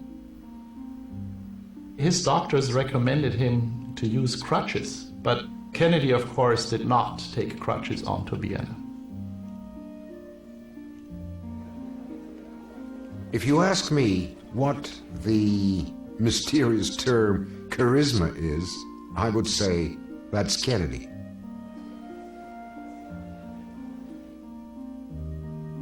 Viktor Sukhatrev was with Kennedy and Khrushchev during all these conversations. He was young, energetic, yet human, and could be frail, as all humans are at some point. My American counterpart was Alexander Akalovsky on the American side.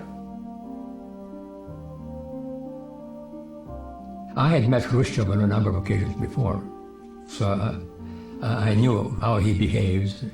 He was a very volatile person. He could, be enraged and then calm down right away and say, well, let's make peace and things like that.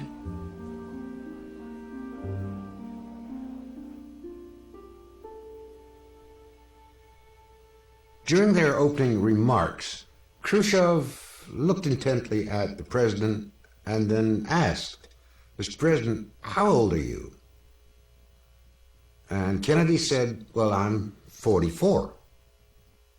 There came into Khrushchev's eyes a very wistful look, and he said, yes, 44. Well, my son would have been that age, but he was killed in the war.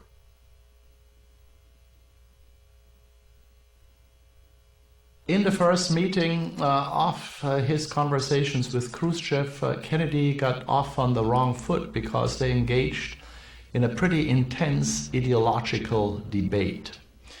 People like Khrushchev, they know Marxist ideology very well. You can't really hold your own against them in such a discussion. Kennedy, he began to fidget in his chair.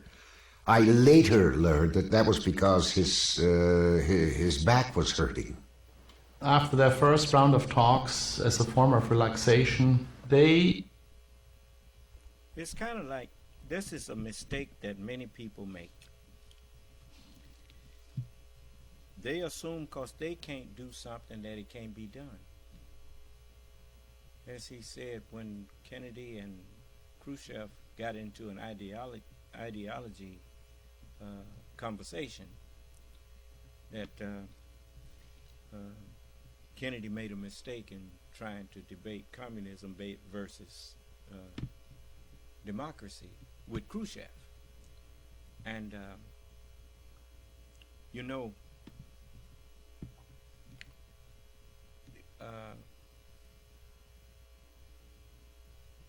it wasn't that Khrushchev was so wise. It's just that President Kennedy and anybody who grew up in this democratic republic would not have a in-depth understanding of communism. Do you understand? And so if I would have to hear both sides of it before I could make a fair assessment of whether or not President Kennedy could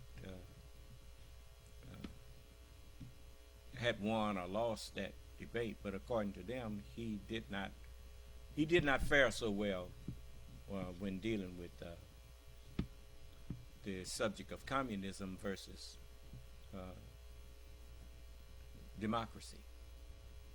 But where the failing of communism is where the failing of all communal living is. You have to depend on imperfect people to manage the wealth. And when you're dealing with people who are still stifled by their own desires for comfort and their own desires for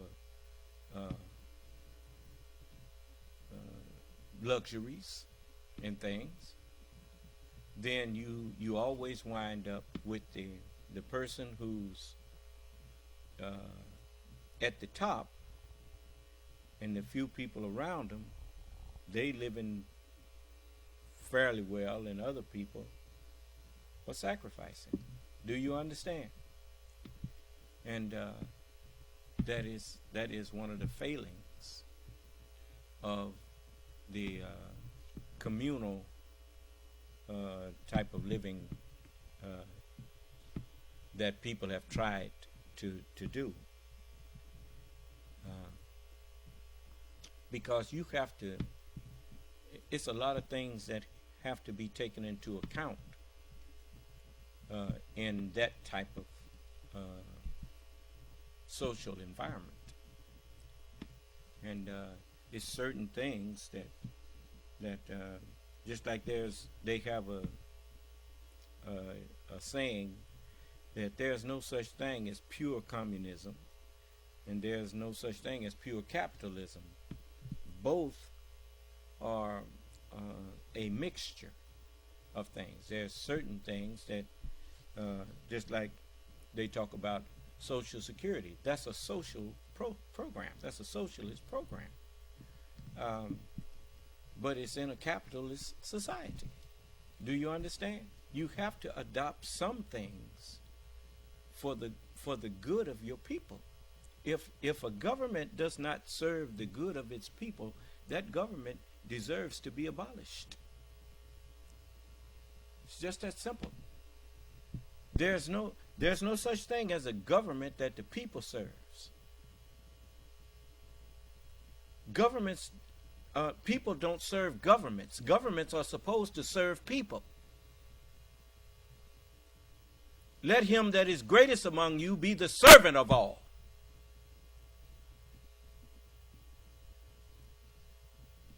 So these people got it backwards. Do you understand? Of course, most people wouldn't want to be the government if they had to serve people.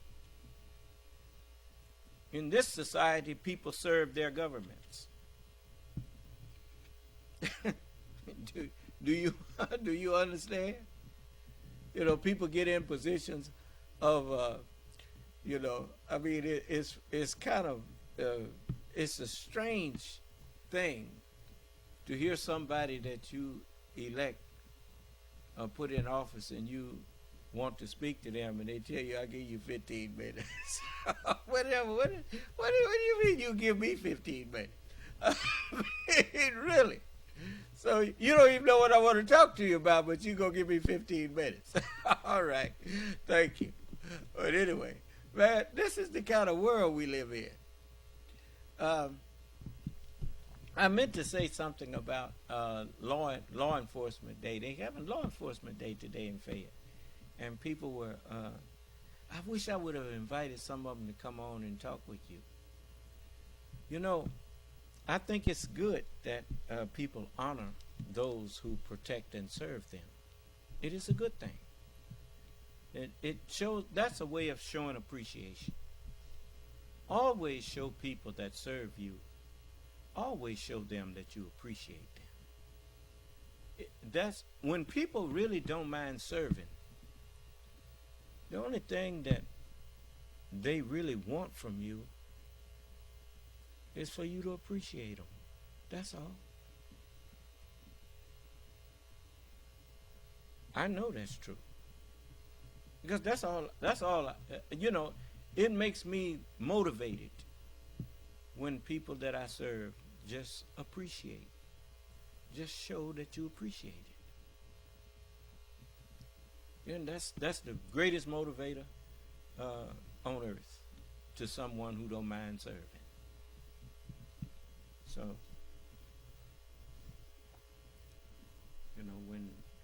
when the law enforcement people come around you or whatnot,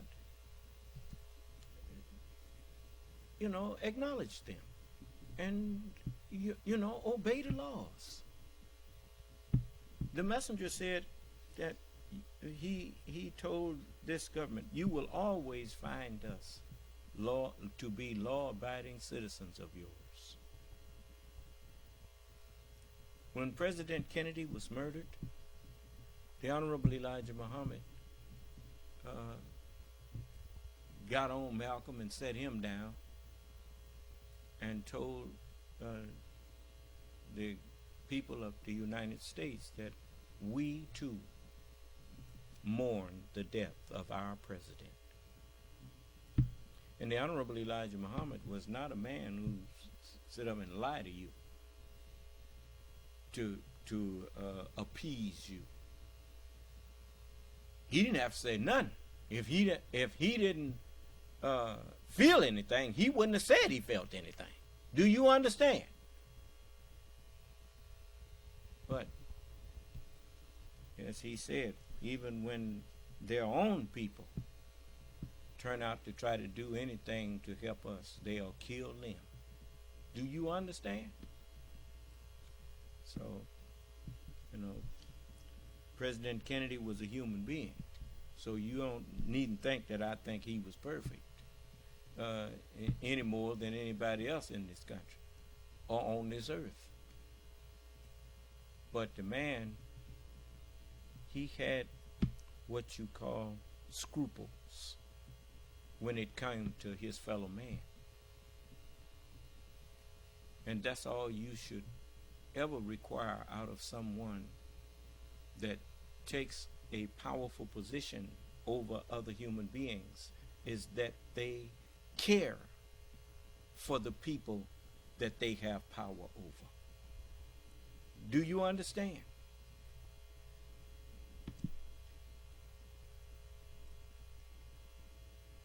went out into the garden at the ambassador's residence. There was some discussion about miscalculation. The president used it a number of times, the term miscalculation. And Khrushchev said he couldn't really understand what it meant. And then at that point, he said, well, for example, I made a misjudgment in Cuba. He said, what happened in Cuba, the Bay of Pigs, the inference was that he inherited that. You notice, when the president said that there was a miscalculation, and Khrushchev said he didn't know what that meant, they don't have an equivalent word for that. When we gave these particular white people English, we gave them the language that would make them rulers. When you can speak, and look, understand something. The words that you use have meaning. The broader your language makes your thinking broader. Do you understand? And when you can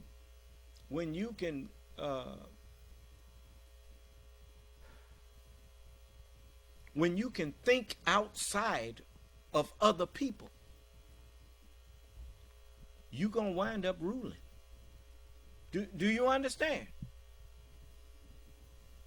It's just like when I give you the greetings and I say unto you, may Allah's salam alaikum. Well, I use the English term may because they don't have an equivalent in Arabic, I guess. Nobody gave us one. They don't know how to be humble. Do you understand? And the lack of humility is one of the reasons wars take place. It's because people don't know how to speak in humble terms.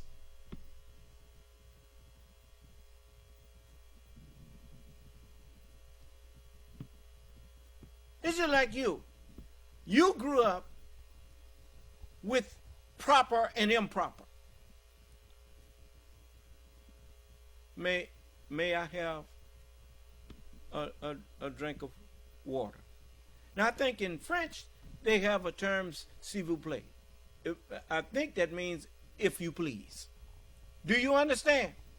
But it's many of the reasons that people in the world have so much animosities and disagreements with each other. It's because of a failure of proper communication. Do you understand? So when Khrushchev didn't understand the term miscalculation, well, that's bad. And that could explain a lot why your thinking and your judgments can only be based on your thoughts. The narrower your thoughts,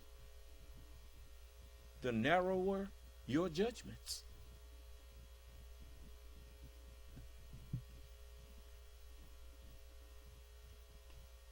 Problem from the previous administration. It was not really of his doing. Inherited or not, Khrushchev suggested that a gap existed between American ideals and American self-interest. That was Khrushchev's way of saying that America's ideals and their realities don't line up with each other all of the time. There's some hypocrisy in there. You understand? And so, I mean, that was not an argument a point that could be argued, because it has been true that the United States has not always lived up to its ideals. The Constitution is filled with its ideals. The Declaration of Independence is filled with its ideals. But they have yet to actually live up to what they profess to hold true. We hold these truths to be self-evident, that all men are created equal and are endowed by their Creator with certain inalienable rights. The right to life, liberty, and the pursuit of happiness. While declaring that, they were holding us as slaves. Where do you think it came from? And forgive us our debts as we forgive our debtors. Where do you think that came from?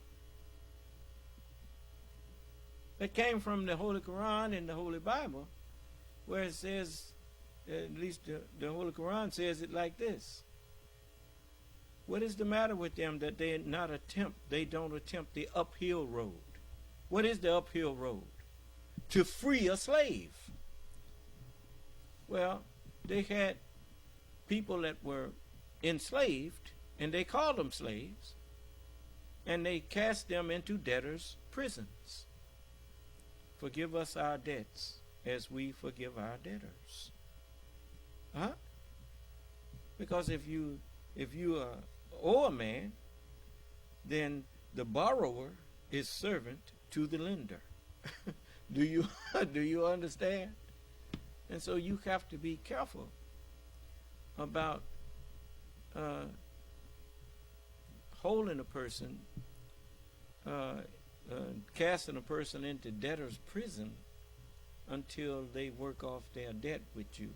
Sometimes, if you really want to be righteous, you have to forgive people their debts. Do you understand? That's what Jesus was trying to show them. Huh? You know, if you want Allah to forgive you, then forgive us our debts as we forgive our debtors. So it's a lot of things that we could talk about. I'm going the extra mile with you tonight because I won't be on tomorrow night with you. That's why I'm going the extra couple hours with you.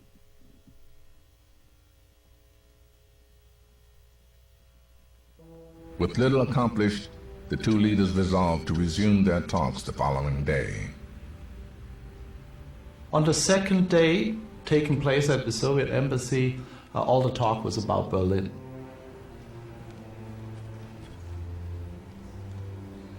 Khrushchev went into this tirade about Berlin. He kept reiterating that by that very winter, the Soviet Union would block off West Berlin, stating that by that very winter, the Soviet Union would block off West Berlin. Now, that is proof that Kennedy was right about Cuba.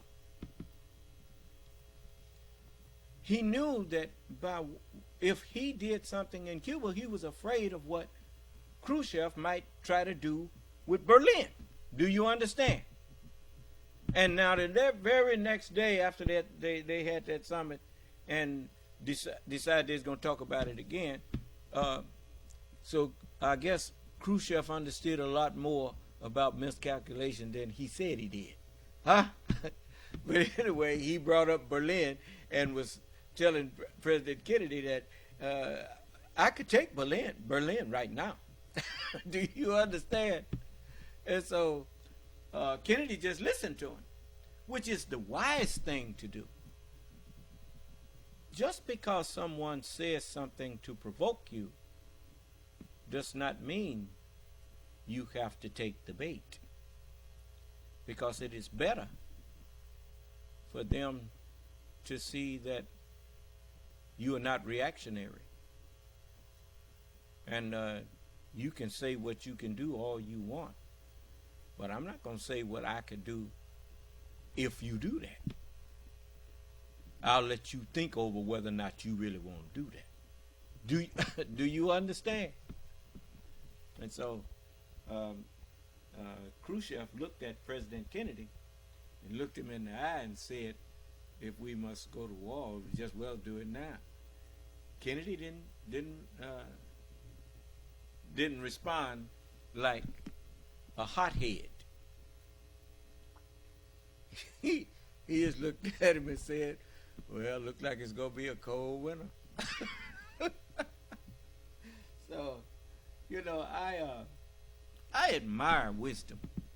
I admire people who exercise good judgment and who can control themselves and know when to. This is like Khrushchev. People, they thought he was unhinged or whatever. He wasn't unhinged. Khrushchev, he was calculating. A lot of times he would do things to provoke a response, to see what kind of person he was dealing with. Do you understand? So. While East Berlin would become the official seat of the government of East Germany. Khrushchev kept saying that the decision to conclude a peace treaty with East Germany was irrevocable. It will happen. Nobody could stop him. Nobody in the world. That's his words. And Kennedy was unprepared for this and was shocked at the idea that his leading counterpart in the Cold War was seemingly so irrational. Khrushchev at one point said, Berlin is like the scrotum in our hands, which we can squeeze at any time we want. How the president took it, he turned to me and he asked me, said, Alex, is he always like that? And I'll tell you something else. Khrushchev was just putting a feeler out there. If Khrushchev really believed what he was saying, he would have been took and did what he wanted with Berlin. Do you understand? So that was just rhetoric. He was more wanting to see what kind of reaction he would get from President Kennedy by saying that. Do you understand? Khrushchev resorted to warnings that he issued about potential war. Khrushchev looked Kennedy in the eye and said, if there's got to be war, it might as well be now. Kennedy, with his hands in his coat pockets in a typically Kennedy-esque gesture, remarked, well, it's going to be a cold winter.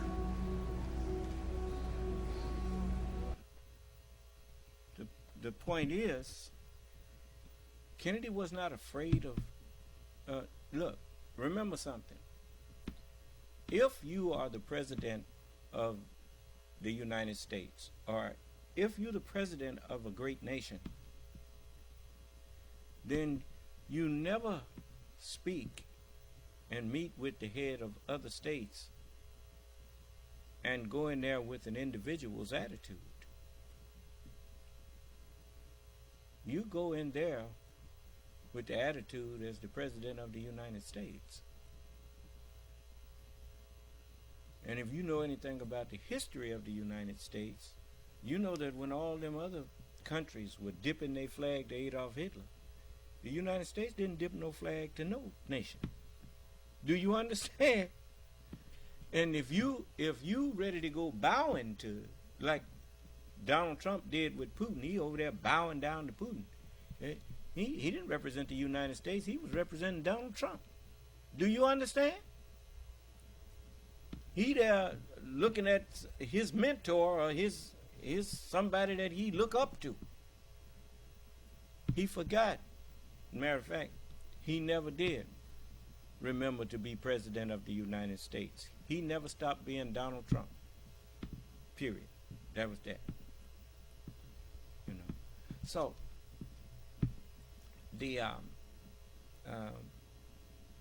it's just like me. I don't never forget that I'm the head of the new nation of Islam. You know, I'm not, it's like people, they meet me. They are meeting the head of the new nation of Islam. You're meeting the Son of Man. And that's period. And if you, you know, when I'm out, I don't forget who I represent and what I represent. You see? And you can't forget that. You know, not as long as you're the head of state. You must constantly remember that that's what you are. Do you understand?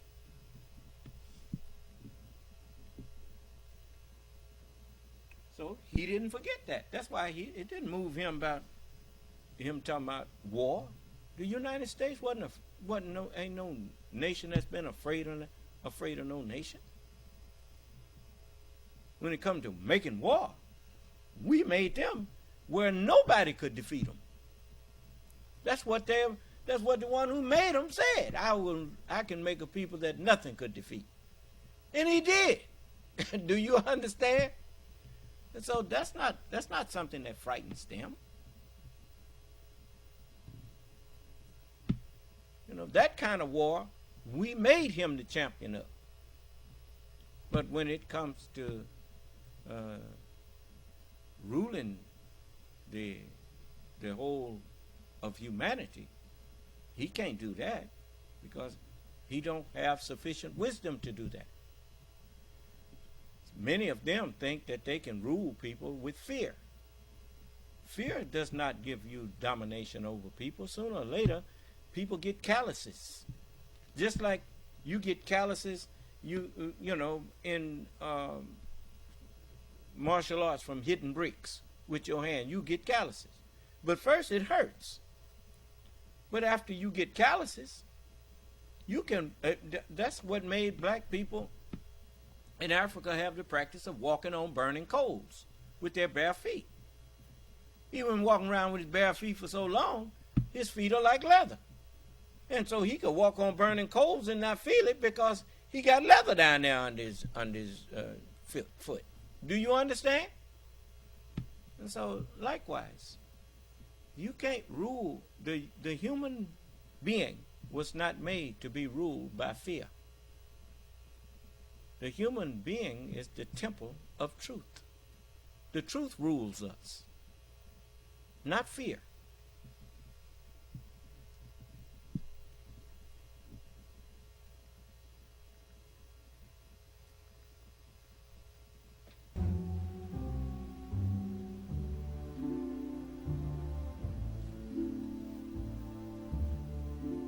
John F. Kennedy was a very confident man in so many ways, even cocky, but he was humbled by his early foreign policy experiences. To have the fiasco of the Bay of Pigs and then get bullied by Khrushchev at Vienna was a pretty tough 1-2 punch that made him fear for the safety of the world.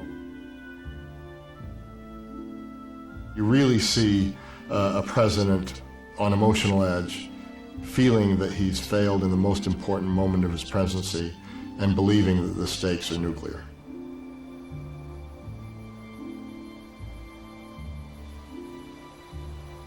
When the president returned from Vienna, his brother, the Attorney General, found him at the White House, and President Kennedy was in tears.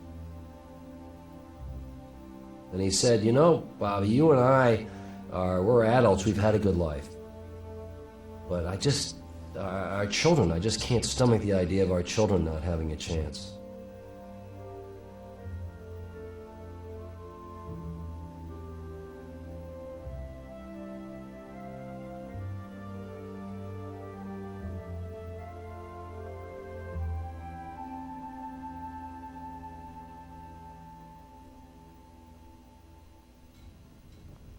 The summer of 1961 was a time fraught with great danger. President Kennedy got his advisors together.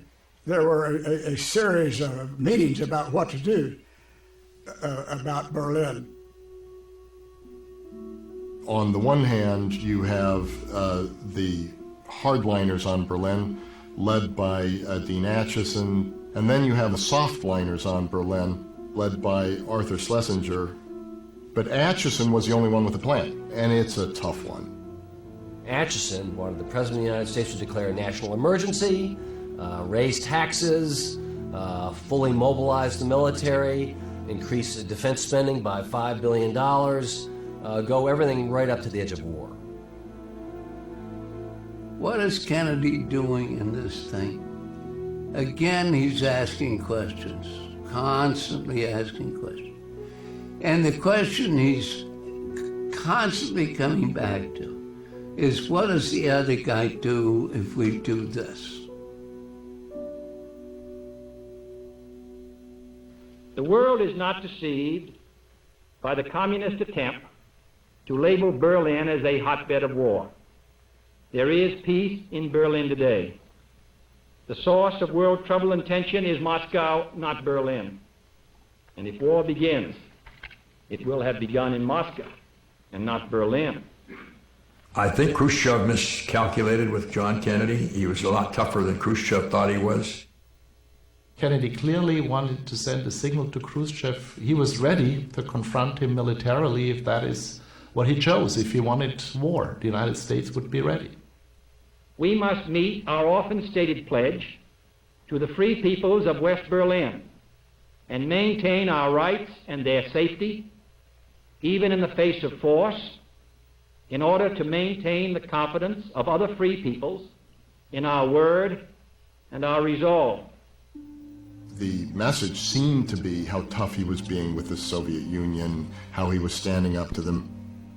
But for the Soviet leadership and for Khrushchev, between the lines is a very clear message, which is, what I care about is our troops in West Berlin and our access to West Berlin. What I don't care about is East Berlin. In short, while we are ready to defend our interests, we shall also be ready to search for peace in quiet exploratory talks, in formal or informal meetings. We do not want military considerations to dominate the thinking of either East or West. One can understand Kennedy's approach to Berlin at that time. He's less concerned about Berlin and more concerned about the dangers of nuclear war. He thinks that if he can help Khrushchev solve his problem of the refugee flood from Berlin, that he might have a more amicable, cooperative negotiating partner on a host of other issues. Within days of Kennedy's speech, Khrushchev approved East German plans to seal the border in Berlin. Actually, that was one of the things that spelled the doom of the Soviet Union. Because its people realized that they were imprisoned in the Soviet Union. They wasn't no longer choosing communism. It was being forced upon them. Do you understand? And when given a free choice, communism and the socialism of the USSR was a failure. It did not live up to its promise. Do you understand? You know, the one thing that, if you didn't learn anything else from dictatorships, even in a dictatorship where some people, because of their scientific knowledge or whatnot, are given comfort, they do enough to get by, but for the most part, they don't flourish because they are not free, and they know it.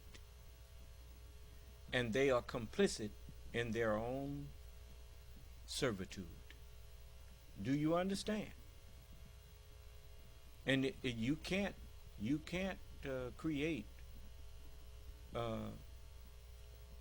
when you are not really mentally free. You see? So, you know, we are going to show the world what true freedom is. That's what we're here for. You know, to free the mind of human beings, you must get out of their way. But you have to show them how to get out of their own way. As long as you have evil inclinations, as long as you are addicted to vice and addicted to bad habits, you are in your own way.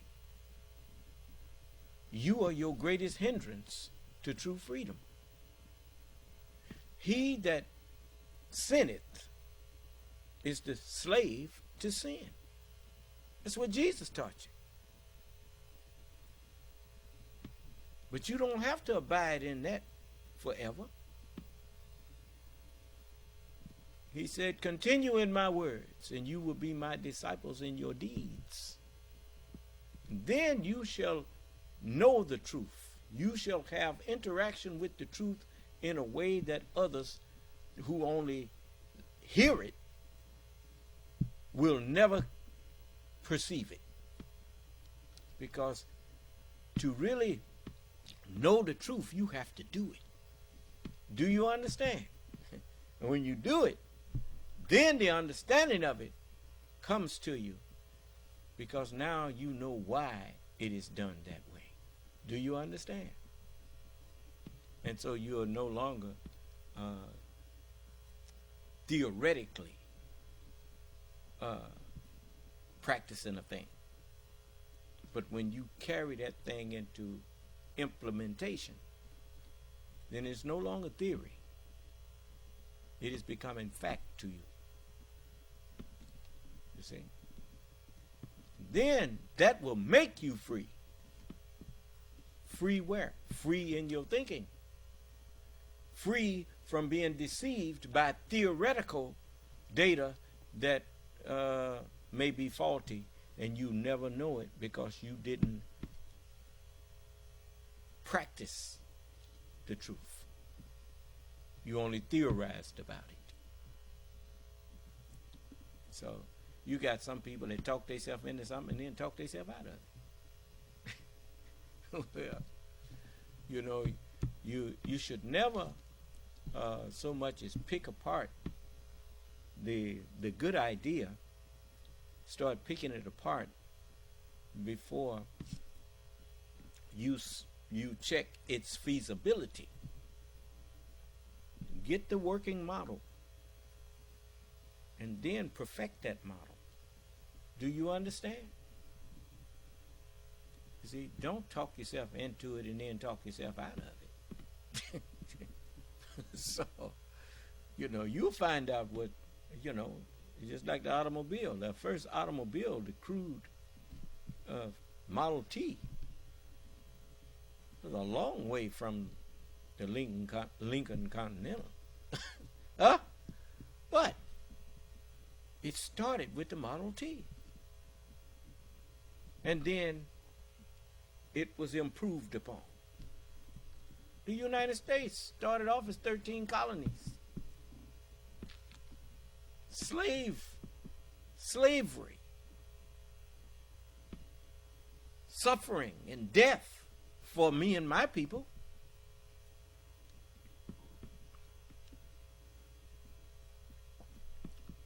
And they began to condemn it themselves.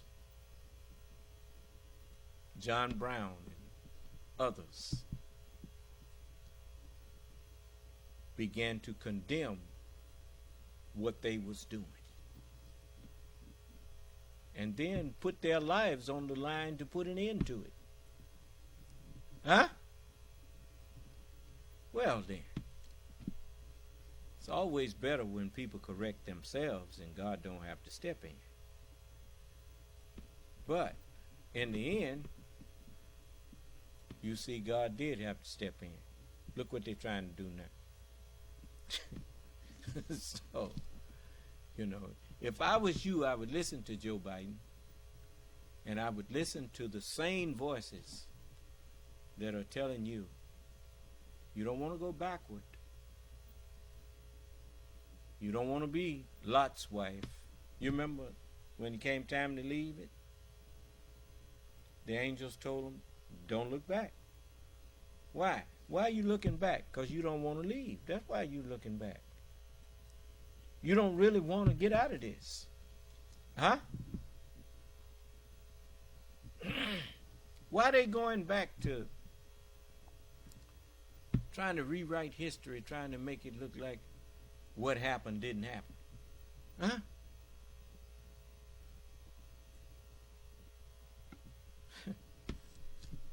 Because if they had their way, they'd take it all back. They'd put you right back in slavery. They'd put you right. That's what the Trump people are about. Down there lying about history in Florida.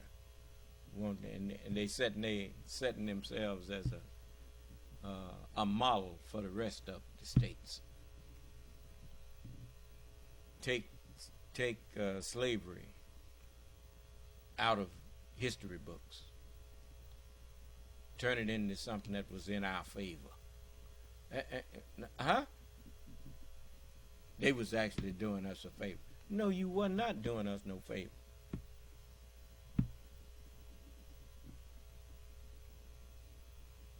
If that's what you're getting out of what I've been telling you, you are a fool.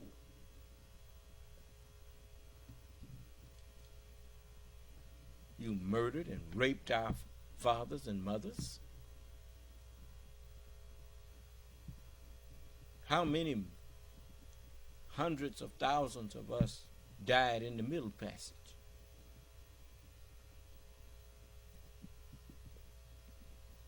Packing us in the bottom of your ships like sardines.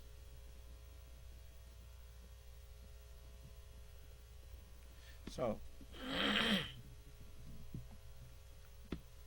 don't ever come to me as though you can excuse yourself. No, you can't excuse yourself. I can forgive you.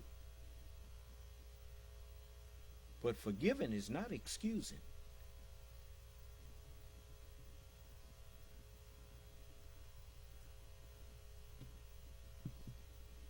Don't you confuse the two.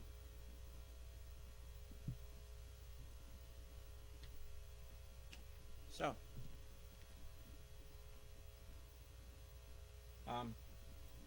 but as you can see, that JFK president betrayed. That's an interesting film documentary, isn't it? You know, it's really something. I'm going to stop there. We've been here now for 4 hours. So now it'll be the same as I was with you tomorrow night, too. So I'm going to let you go. And if it pleases Allah, I will be talking with you Sunday again from Detroit. And so until then, may Allah bless us. Unless somebody had something they wanted to ask me.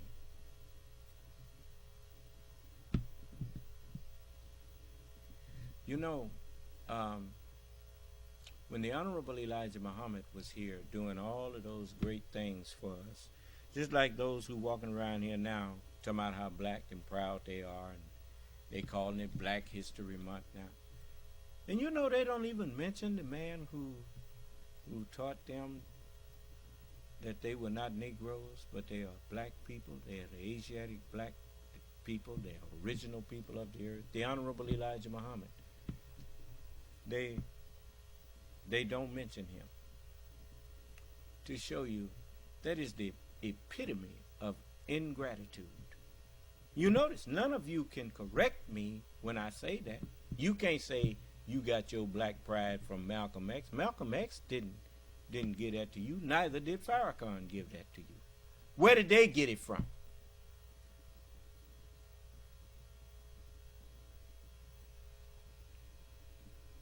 See, but you know, I know you. When you feel guilty, and you are guilty of rejecting the Honorable Elijah Muhammad, you called what he was teaching hate teaching. And the only reason you started lifting up Malcolm X was because Malcolm X turned on his teacher. And you wouldn't even be lifting up Farrakhan if Farrakhan wasn't going along with your lie. That Christian religion ain't nothing but a lie. It's nothing but a lie. And I tell you that in front of them who gave it to you. White people gave you that. It's a lie.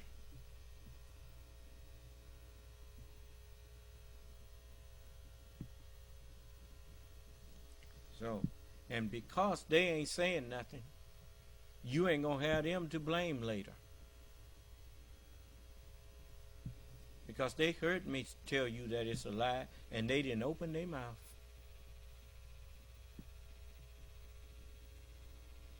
As good as to say, well, you got me. Yeah, I got them.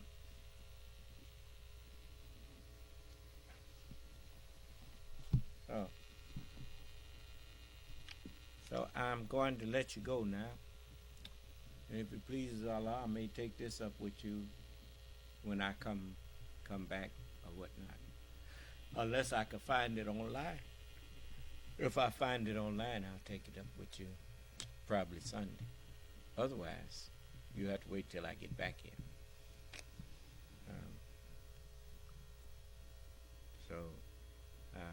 I'll let you know Sunday, if it pleases Allah, when I may be back on the air. You know, back in the conference room. So I don't think I'm going to be back in here until next Wednesday after Sunday. But I'll let you know. Okay? All right. May Allah bless us and keep us safe and in our right minds. May Allah's Salam Alaikum. Conference recording.